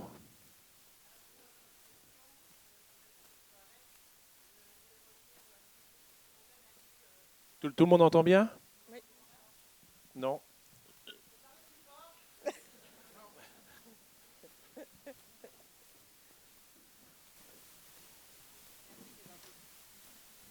Non, c'était juste, Rosen, tu viens d'en parler en me disant qu'il faut que ce soit obligatoire. En fait, dans les choses que tu as mentionnées pour le Pays de Galles tout à l'heure, tu n'as pas parlé du fait que l'enseignement du gallois est obligatoire. C'est ça. Et je voulais aussi tempérer un petit peu l'optimisme de ton intervention tout à l'heure. Le dernier census au Pays de Galles en 2022 révèle quand même une perte, un déclin de la langue galloise de 1,2%. Ils ont perdu 24 000 locuteurs entre 2011 et 2022. Enfin, après avoir inversé la courbe, ils ont remonté et ils ont légèrement baissé, mais ce qu'ils ont perdu est inférieur à ce qu'ils avaient gagné. Oui. Mais c'est vrai qu'il y a une petite pente. Voilà, et quand même des débats aussi sur la profondeur de la connaissance de la langue chez les jeunes. Pardon ? La profondeur de la connaissance de la langue chez les jeunes, c'est aussi un débat là-bas pour parler Comme de ça. ici. Oui, voilà. Mais bon, on arrivait, tu venais de parler du fait que l'enseignement était obligatoire. Et moi, je pense que c'est un des objectifs qu'on doit avoir. Oui. Mais ça a tellement longtemps été un terme tabou. Hein. C'est assez récent qu'on puisse même en parler librement comme ça, parce que jusqu'à récemment, on ne pouvait pas parler de rendre obligatoire le breton à l'école. C'était perçu comme étant insensé. On pouvait rendre le latin obligatoire, enfin l'anglais en tout cas, mais pas le breton, quoi. Et je pense que le français, évidemment, mais je pense qu'il faut faire aussi que cette idée de breton obligatoire se répande comme ça partout dans la population et que ça devienne accepté, que ça soit intégré et que ça soit plus une idée complètement farfelue. Comment vous allez rendre le breton obligatoire? Ben oui, on a bien rendu le français obligatoire quand les gens parlaient pas français. Hein. Oui, je suis bien d'accord. Moi, j'ai une expérience qui m'a aussi pas mal marqué pendant la période Covid. J'ai un petit-fils qui a quitté Diwan pour partir en école publique. Je dois dire qu'il a été tellement choqué quand il s'est rendu compte qu'on lui avait dit qu'il devait changer d'école parce que c'était compliqué avec le Covid et puis toutes les classes annulées, les déplacements, parce qu'en fait les enfants habitent souvent très loin de leur école. Mais il est revenu à la maison en disant mais il ne parle pas un mot de breton, mais pas un mot. Il était complètement estomaqué et en plus il est tombé sur une enseignante qui était très contre le breton et ça c'est quelque chose qu'il a très mal vécu par exemple. Ça aussi, voilà. Ça existe encore. Une dernière intervention dans le public, après il y aura une respiration artistique. Il nous restera un tout petit peu de temps, on passera la parole à Paul Molac qui est actuellement en visio et qu'on aura le plaisir d'accueillir parce que l'après-midi n'est pas fini. Et après, on se retrouve tous dans des ateliers pour continuer ces discussions passionnantes et après, bien évidemment, se retrouver ici pour le compte rendu. Donc une dernière intervention du public. Bonjour à tous, Gwenvael Balnois, Combs Brezonec sur tous les réseaux sociaux. J'ai eu la chance d'apprendre le breton par l'intermédiaire de Merven qui est représenté ici, dans un but de pouvoir enseigner le breton dans les classes bilingues. J'ai passé plusieurs fois le concours. Malheureusement, un constat simple et assez alarmant, c'est qu'il y a bien des places qui sont mises à disposition des enseignants pour pouvoir enseigner en classe bilingue. Cependant, quand on propose 13 places au concours et qu'on n'en prend que 2 pour le titulariser les enseignants, et de la même manière en public ou en privé, quand il y a 30 places en public et qu'on n'en prend que 7-8, ça pose un vrai problème aussi d'engagement des professeurs dans le processus d'apprendre le breton, parce que dans mes confrères que j'ai pu croiser lors de mes différents remplacements, plus d'un m'ont dit j'arrête de passer le concours en breton, de toute manière, j'ai beau avoir le niveau requis, qui est donc le B2, en fin de compte, personne ne veut me donner la chance de pouvoir enseigner en breton, si ce n'est à faire des remplacements. Et pour certains, ça fait 10 ans qu'ils font des remplacements en breton, qu'ils ont un très bon niveau d'enseignement en breton, mais que pour autant, le concours ne leur est pas ouvert. Voilà. Ça pose quand même une vraie question sur l'approche aussi politique, certainement, du breton et de l'intégration de ces personnes qui sont volontaires à enseigner en breton. Voilà, c'était juste pour faire ce témoignage-là. Merci beaucoup. Une petite respiration artistique. Nous avons le plaisir d'accueillir Jean-Maï Havard qui venait chanter une chanson des Sœurs Guadec qui se pose la question dans ce texte-là, que vous allez bien comprendre, qu'est-ce qu'on fait de notre monde? O peu on honte bourme, o war in pras gwenegan, meilleur rencontre voir hi, autant d'Hermesihan, ami de Houreganti, ni doit que rendimi, o azetazulik por, oui war ezekul sami, mais ma cara d'am gartos, ruina poke da gana d'arblin, ragris ora ivaro, acque ara ivran, pewa suliga muarehi, on bato do, awantan mualarkos, ergreuzen o shilo, awantan mualarkos, ergreuzen o wilo, na clève d'hiver moirehi, o tiziri varo. Azita me mer moirehi, na ruiezo manque ta manque, on te zésire me maro, de rouille à la pousse. Venez voir un douar, agar frimbi gaguino sadi, la pousse de rojo, Ave Cristo doare. Merci Brassens.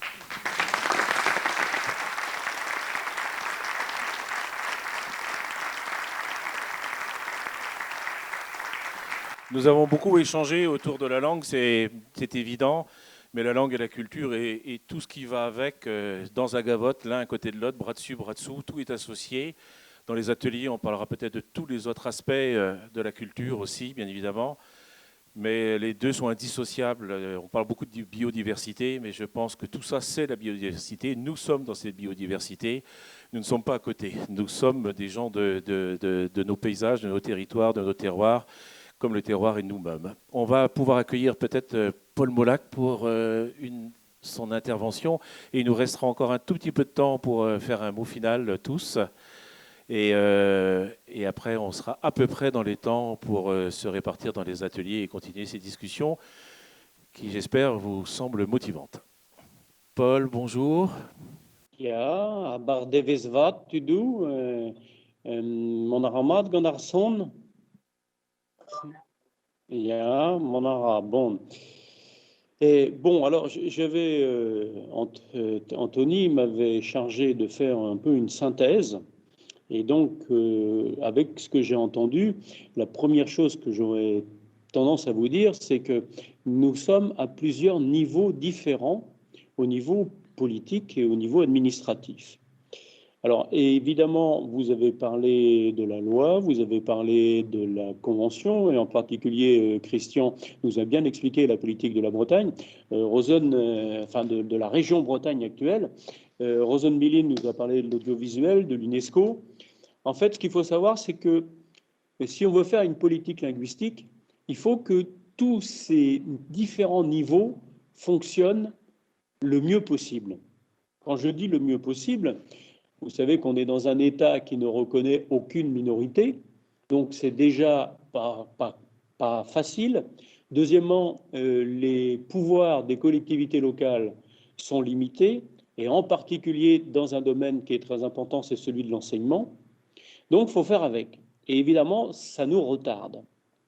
Alors, ça nous retarde parce que il a fallu évidemment qu'on commence à mettre une législation favorable aux langues régionales. En gros, ça a commencé à se faire à partir de 2012. Parce que jusque-là, on avait une législation qui était en fait les décisions du Conseil constitutionnel et qui était à chaque fois faite pour limiter l'usage des langues régionales, pour dire ça, vous n'avez pas le droit de le faire, etc. Et il n'y avait pas de choses, si vous voulez, positives. Alors ça a commencé avec la loi Payon, on a dit que l'enseignement bilingue devait être bilingue, langue régionale, langue française, devait être favorisé. Et puis après, on a réussi à mettre un certain nombre de choses, mais c'est important, et c'est important que les différents députés, en particulier bretons, parce que nous sommes relativement nombreux, soient sensibilisés au problème.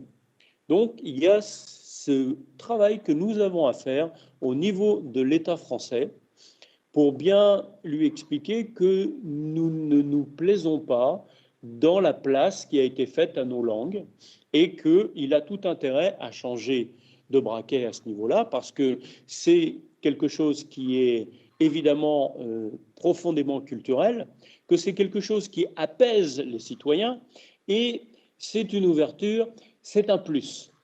Alors, ils ne le comprenaient pas jusqu'à maintenant de cette façon-là, puisqu'il y avait l'idée qu'il fallait être monolithe, mais on passe évidemment aujourd'hui à quelque chose d'un monde qui sera polyglotte, d'un monde qui change, et c'est ça qu'il faut comprendre. Et c'est ça qu'il faut faire comprendre à la fois à l'État français et à la fois à nos concitoyens qui, quelquefois, ont un peu pensé que, bon, finalement, tout ça, c'était pas très important. Et donc, j'ai bien entendu en particulier votre vision sur l'obligation. Alors, c'est vrai que quand on regarde l'école, tout est obligatoire, sauf le breton, sauf la langue régionale. Alors, on peut se demander pourquoi il n'y a que ça qui n'est pas obligatoire, et on peut se demander pourquoi il ne l'est pas. Alors, globalement, on a quand même réussi à avancer pas mal dans l'enseignement bilingue sans que ce soit obligatoire. À un moment donné, probablement que la question se posera de façon avec plus d'acuité, puisque quand vous regardez les pays ou les régions qui ont réussi, le Pays de Galles par exemple, ou le Pays Basque, il est évident que c'est obligatoire et qu'il y a du basque ou du breton, je parle pour le Pays Basque Sud, hein, bien sûr, eh bien, il y en a dans toutes les écoles. Et que c'est 98% de la population qui apprend le basque ou qui apprend le gallois. Donc, c'est important parce que, vous l'avez souligné, ce n'est pas suffisant, mais c'est une condition préalable. Et c'est une condition qui se trouve finalement pratiquement dans la loi du 21 mai 2021 que tout le monde appelle loi Molac, parce qu'on dit la proposition doit être faite systématiquement. Et c'est bien ce que ne veut pas faire aujourd'hui l'éducation nationale. Donc, il y a évidemment à avoir un poids qui doit venir à la fois, bien sûr, de la région, mais à la fois aussi des députés, parce que c'est important, et puis localement aussi, parce que je pense à une secrétaire générale du rectorat qui nous a dit qu'en gros, il n'y avait pas de demande sociale. Alors, je ne sais pas comment elle juge de la demande sociale, parce que quand on voit par exemple l'enquête sociolinguistique faite par la région, 75% des Bretons sont favorables et 40% voudraient que leurs enfants soient en classe bilingue. Quand on voit le nombre d'enfants qu'il y a en classe bilingue breton-français aujourd'hui, il y a de la marge. Donc, alors peut-être qu'elle juge de la mobilisation quand il y a des manifestations qui se font, je ne sais pas. Mais en tout cas, ça pose problème. Ça pose problème parce qu'on a des administratifs, en fait, qui s'arrogent le droit non seulement de mettre en place ce qu'ont décidé les politiques, mais de décider à leur place. Et ça, ce n'est pas acceptable. La question est aussi que localement, eh bien, on doit pouvoir faire des activités en breton. On doit pouvoir voir le breton. Ça veut dire de la signalétique, par exemple, en breton et en français. Je pense, par exemple, aux routes départementales. Je pense à tout ce qui est fait tout ce qui reçoit du public, où là, il faudrait qu'effectivement la signalétique soit entièrement bilingue. Je crois que c'est à peu près le cas maintenant, mais ce n'est pas encore systématique. Et puis, bien sûr, au niveau des EPCI, il faut qu'il y ait des gens qui soient chargés du breton spécifiquement. Je crois que c'est important, qu'il ce soit leur délégation. Parce que s'il n'y a personne à s'en occuper, ça ne risque pas d'avancer. Et quelquefois même, certains mettent des fonctionnaires en plus pour pouvoir développer un certain nombre de projets, qui peuvent être des projets en lien évidemment avec les ententes de pays, les TIARVRON, parce que c'est là souvent qu'on a toute une animation qui permet de rendre le breton bien visible. Alors, je pense à un que je connais un petit peu, un TIARVRO, c'est Stetina à Auray, qui fait effectivement beaucoup de choses, le mois du breton, etc. Et à chaque fois qu'il y a une communication qui est faite, par exemple, la communication que nous faisons en ce moment pour que les parents inscrivent leurs enfants en classe bilingue, eh bien, tout ça est relayé. C'est-à-dire que ce n'est pas simplement une communication qui vient de la région et de quelques associations, mais que c'est bien relayé sur le terrain.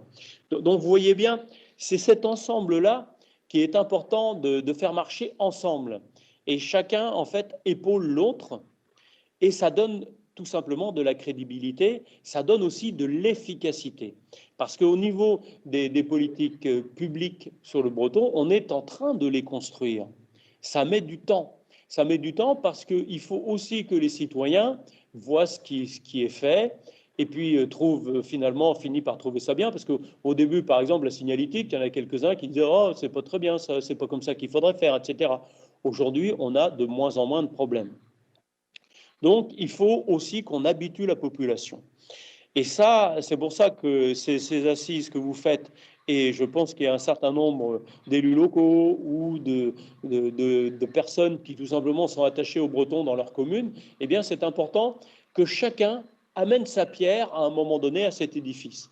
Et c'est de cette façon-là que finalement on arrivera aussi à faire comprendre à tout le monde, et en particulier à l'administration qui nous gouverne, que finalement c'est important, qu'il faut le faire. Et c'est comme ça aussi qu'on arrive à une société qui est plurielle, parce que c'est la société française d'aujourd'hui. Elle l'a toujours été plurielle, mais elle a passé son temps à ne pas reconnaître cette pluralité.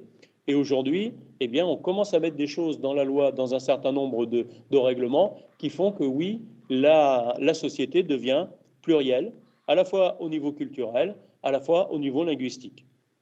Voilà ce que j'avais à vous dire rapidement et excusez-moi de ne pas être parmi vous. Merci Paul, en tout cas, de votre intervention. Il nous reste quelques minutes pour réagir. Jean-Louis, vous voulez commencer ? Oui, monsieur le député, merci de votre intervention.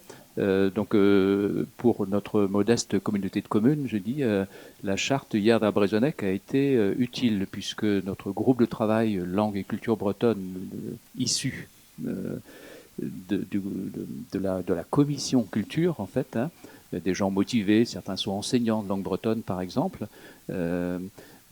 a trouvé au travers de la charte, donc signée de niveau 2 cette année, des outils opérationnels terrain. On parle de signalétique, on parle de 40% des établissements primaires qui font de l'initiation à la langue bretonne. On a aussi le 40%, je crois, qui est le ratio pour de classes bilingues à atteindre à échéance 3 ans. Et donc on est là dans un plan opérationnel du projet culturel, volet langue et culture bretonne, et qui donne un chemin précis. Et on a besoin de ces outils-là en tant qu'élus pour se donner les moyens financiers après et accompagner chacune des communes. Voilà, toujours en quelques mots, quelques phrases pour conclure cette table ronde, mais qui ne veut pas conclure l'après-midi, qui veut... Oui, moi j'aurais une question à Paul Molac en tant que député parlementaire. Je ne sais pas s'il l'entend. Le directeur de Merven l'a dit justement tout à l'heure, le CPF est un fabuleux outil pour la formation des salariés. Aujourd'hui, il est non accessible pour l'apprentissage de la langue par notamment tous les salariés des entreprises qui se sont appropriés l'identité bretonne comme un vecteur commercial et leurs salariés n'y ont pas accès. Est-ce qu'il y a eu des initiatives parlementaires? Est-ce qu'il pourrait y avoir des initiatives parlementaires ou réglementaires pour favoriser cet accès à l'apprentissage de la langue par nos salariés, qui sont bien plus importants encore que nos enfants, si je puis dire? Oui, alors je pense que vous voulez parler de la réforme de la formation professionnelle qui fait qu'aujourd'hui, Pôle emploi, et c'est le gouvernement qui en a décidé ainsi, ne peut plus subventionner ceux qui font des cours collectifs. Donc c'est un vrai problème parce qu'un certain nombre de gens qui étaient au chômage, par exemple, eh bien, se formaient de cette façon-là, où on pouvait avoir de la formation professionnelle dans un autre cas. Alors ça, c'est pour Pôle emploi. Alors, la formation en fait des fonctionnaires, il me semble qu'il y a des choses qui sont payées par le CNPF, hein, et qui est parce que il me semble, alors faudrait qu'on regarde de près, mais là il me semble qu'on a on a eu un levier et on l'a toujours sur un certain nombre de formations, parce que je sais que nous on l'utilise à la région. Donc pour les fonctionnaires, alors le problème c'est que souvent ce ne sont pas des stages longs, mais des stages qui sont d'une journée par semaine ou d'une journée par mois. Et c'est peut-être ça que vous voulez souligner, je ne sais pas, parce que si je me souviens bien, autant avec Pôle emploi on a des problèmes, autant avec l'organisme de formation des fonctionnaires, ce n'est pas le cas. Oui, Paul, Yannick Mingui. Oui, effectivement, pour les agents de la fonction publique, hein, il existe un dispositif d'une journée par semaine géré par le CNFPT. Mais l'enjeu, il se situe plus sur l'accès aux formations longues, hein, qui sont l'outil le plus efficace pour former complètement une personne. Et c'est cet outil qui n'existe pas actuellement pour les personnes du privé, puisque avant il y avait le congé individuel de formation qui, depuis la loi de septembre 2018, est transformé en CPF de transition pro, à ne pas confondre avec le CPF classique, hein, qui ne permet pas, lui, d'être utilisé sur des formations longues de 6 ou 9 mois. Là, on est dans le technique, mais c'est important.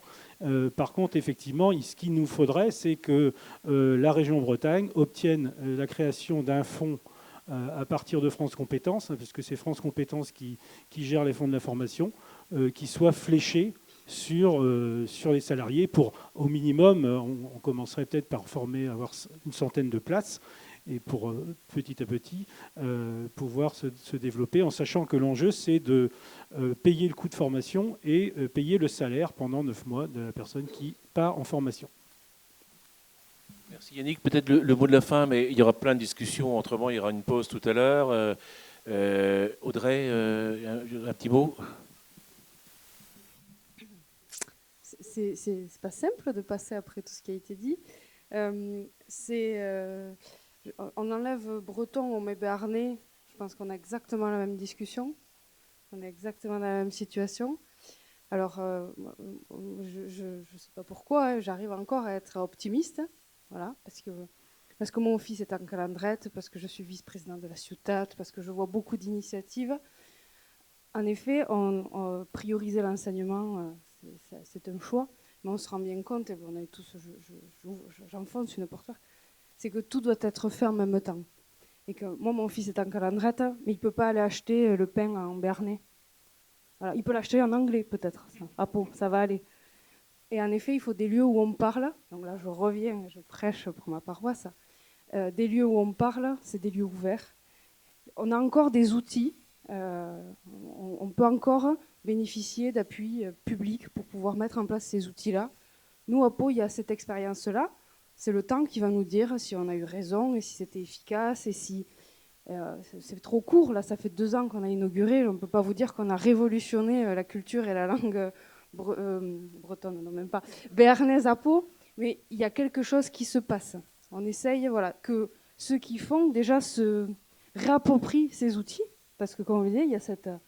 Nous, c'est la bergogne, c'est la honte, le trousse, tout ça. Là. Donc déjà, se réapproprier ces outils, faire venir un public un peu différent. On se rend bien compte que l'aspect bénévole, militantisme, ça c'est compliqué. Hein. Faire venir des gens pour qu'ils donnent du temps... Voilà, donc, essayer des choses. Alors, je sais que ça paraît complètement utopiste de dire ça, mais il faut tenter.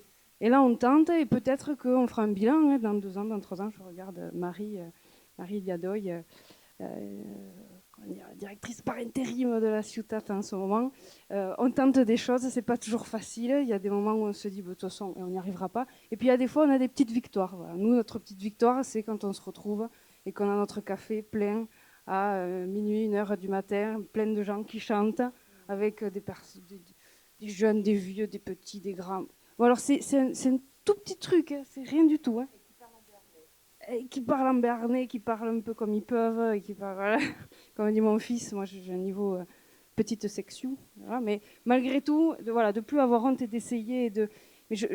Mais malheureusement, j'aimerais tellement pouvoir vous dire, il suffit de faire ça. Et par contre, si demain il y a le même tiers-lieu de l'autre côté du Béarn, qui a ça dans le Gers et qui a ça dans les Hautes-Pyrénées, peut-être que là, on arrivera à faire quelque chose. Aujourd'hui, on est quand même sur des initiatives qui sont peut-être un peu trop uniques. Il faut qu'on arrête d'être unique, il faut que ça devienne quelque chose de généralisé. Voilà. Non, juste que se dire et se redire. Et je pense que on est arrivé, en tout cas aujourd'hui, juste que le temps de la honte est fini. J'ai juste envie de dire ça. Et parce que je me rends compte, alors d'une certaine manière, il y a quelque chose de triste là-dedans, triste entre guillemets, c'est que je me suis rendu compte il n'y a pas longtemps que moi je croyais que ça allait être que j'allais toujours avoir des vieux avec qui parler. Alors, des vieux, ceux qui avaient eu la langue depuis toujours. Et comme évidemment je vieillis, il n'y avait pas longtemps, je me suis rendu compte qu'il n'y en avait pas tant que ça, plus tellement que ça. Voilà.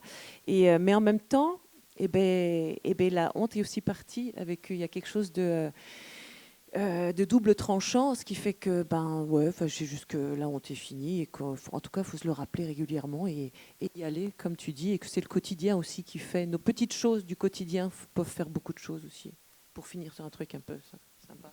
Juste un petit mot, Christian, après on est pris par le temps, hein. Aujourd'hui c'est une journée de frustration. Très donc, court. Pour finir aussi cette première Vas-y. discussion sur une note d'espoir, de la même façon que vient de le dire Nolan, et en même temps l'a dit aussi Rosen, quand on parlait de la généralisation de l'enseignement langue bretonne sur l'ensemble des départements concernés, que parfois ça peut être un tabou, tu l'as dit, mais que les tabous peuvent aussi tomber très rapidement. Qui aurait imaginé qu'un hémicycle régional, en dehors du RN, et ça tombait bien pour nous, vote à quasi-unanimité un vœu pour l'autonomie. Et le mot autonomie était bien un tabou aussi il y a encore quelques temps, et peut-être même il y a quelques mois. Et pourtant, ce vœu a été voté. Alors ben non, tout le travail reste à faire. Il reste à construire cette autonomie, la manière dont on va essayer de peser, de créer ce rapport de force avec l'État français, mais n'empêche. Donc l'autonomie, c'est pour demain. Merci Christian. Rosane, un dernier mot? Non, ça va. J'aurais juste dit un petit mot justement parce que j'aurais souhaité aussi parler de cette autonomie parce qu'on sait bien que les rênes des décisions ne sont pas en Bretagne et que c'est un vrai problème et que la solution passe par l'autonomie. Et donc comme j'ai parcouru le rapport qui a été remis sur l'autonomie, j'ai constaté qu'il était beaucoup question de mobilité, de travail, de social, etc. Et que, à mon avis, il n'y ait pas assez question de culture. Et pourtant la culture et la langue, ce sont des champs qui pourraient être très facilement autonomisé, sans que ça ne crée de révolution, sans que, enfin, c'est pas le plus dur à décentraliser. Et je souhaiterais, enfin, j'aimerais bien que dans ce rapport sur l'autonomie, les questions culturelles soient étoffées et que la région demande vraiment plus d'autonomie dans le champ culturel. Merci Rosane. On parle de culture. Juste avant de finir cette table ronde, nous avons le plaisir d'accueillir Lucas Nedelec, conteur et slammer, et qui va nous produire une de ses œuvres. Et après, il y a une petite pause quand même pour boire un café, une petite galette à tremper dans le café ou dans le thé. Et après, on se répartit dans les ateliers qui commenceront à l'heure, si c'est possible, par rapport, pour qu'on ait le temps de discuter et de continuer à voir le déroulement à peu près espéré et souhaité cet après-midi. Lucas, c'est à toi. Merci beaucoup. La maman dont je m'apprête à vous dire l'histoire, elle n'en avait pas un. Elle n'en avait pas deux non plus, d'ailleurs, je crois pas. Non, elle n'en avait pas trois non plus. Elle n'en avait pas quatre. Vous savez, ce moment où on passe du Renault Espace au minibus. Non, j'arrive plus à me souvenir. Je crois que la mémoire commence à défaillir. Ça doit être l'âge, sans doute. Elle n'en avait pas 5, pas 6. Non, tu te souviens pas combien est-ce qu'elle en avait, toi? 12. Non, c'était un peu plus que ça. Je crois que c'était un peu plus que ça. Combien elle en avait? Vingtaine. Non, c'était plus que... Combien elle en avait? 50? Non, c'était un petit peu plus. Tu te souviens pas, toi? Combien est-ce qu'elle en avait? 70? Non, c'était au-dessus de la centaine. Ça y est, ça commence à me revenir. Non, au-dessus de la centaine, elle en avait combien? 400? Oh, un Tommy Nebetor. Elle en avait 1000. Oh, Tom Nebetor. Je sais. Elle en avait 356. Alors, pendant la semaine, ça allait. Pendant que les 356 allaient à l'école des souriceaux pour apprendre à faire des trous dans les mentales, ça se passait plutôt bien. Mais quand elle avait les 356 toute seule à la maison, dans son trou, tout en bas de la rue Sainte-Hélène, c'est là que ça commençait à être un petit peu compliqué, messieurs, dames. Vous pouvez imaginer, peut-être qu'il y a des mamans ou des grandes mamans dans la salle. Alors, ce dimanche-là, je dois vous avouer qu'elle a pensé à en sacrifier un ou deux pour l'exemple. Si, ne dites pas que vous n'y avez jamais pensé, vous. Mais avant d'en parvenir à cette extrémité, elle a sorti sa dernière carte dominicale, la carte de la balade en forêt. Elle a ouvert la porte de son trou et, comme dans les contes, on est obligé d'avoir une porte qui grince, la porte a fait... Elle a regardé devant elle les 300, combien j'ai dit, 354, 356. Elle les a comptés l'un après l'autre. Elle est sortie la dernière et elle a fermé la porte derrière. Et puis vous les auriez vus là, les 356 qui remontaient la rue Sainte-Hélène comme une colonie de fourmis qui partaient en vacances. Vous auriez été là ce jour-là, vous auriez entendu le cliquetis de leurs griffes contre les pavés de la rue Sainte-Hélène. Arrivé au Bolomic, rac, à gauche. Jean Jaurès, Croix-Stalut, Lery, la route de Kerlaz, et arrivé au dernier lacet avant d'entrer dans le village de Kerlaz, rac, à Zéo. Et elle s'est enfoncée à l'intérieur de la forêt du Névet. Plus elle s'enfonçait dans l'obscurité des arbres, plus derrière elle, le silence se faisait. Un silence de plomb. Et peut-être que ce silence lui plaisait un petit peu trop à Maman Souris, parce que je crois qu'elle s'est enfoncée trop profondément vers le cœur de la forêt. Au bout d'un moment, à 10 mètres devant elle, juste en plein milieu du chemin, il y avait une bête. Une bête sauvage, une bête qui n'avait pas mangé depuis 15 jours, une bête qui avait déjà la gueule ouverte, prête à bondir, à commencer par le plat de résistance avant les milliardises, une bête dont la salive dégoulinait à travers la mâchoire. Alors maman souris, quand elle a vu la bête, elle a reconnu tout de suite. Vous savez, c'est les petites bêtes là avec les oreilles pointues, des petites moustaches de chaque côté du museau. Vous voyez de quel genre de bête je parle? Oui, c'était quoi? Ah, c'est-tu de dégonard. Mais attention, c'était pas n'importe quel chat. Hein. C'était le chat de la forêt du Névet. Alors le chat avait déjà sorti ses griffes. Il était en train de bander ses muscles pour sauter sur la mer. Quand elle s'est redressée. Elle a planté ses yeux droit dans les pupilles du chat. Vous savez, ce genre de regard qui peut vous faire tourner le lait. Et vous savez ce qu'elle lui a dit au chat? Vous savez pas? Personne ne sait? Bon, je vais vous le dire alors. Elle lui a dit...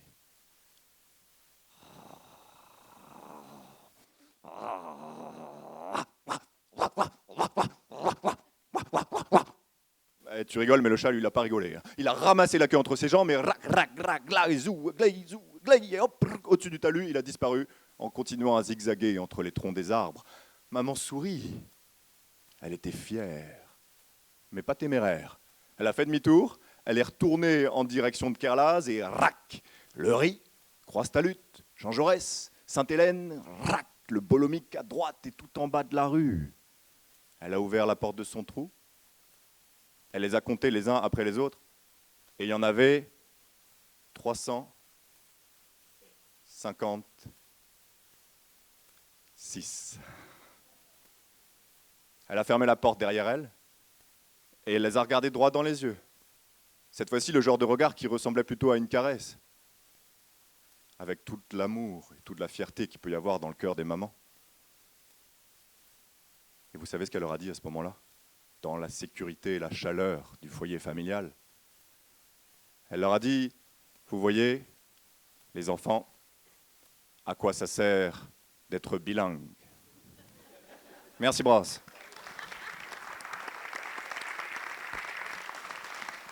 Merci Lucas, merci à tous et à toutes.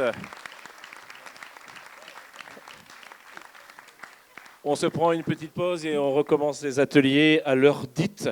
Je suis très exigeant et très ferme là-dessus.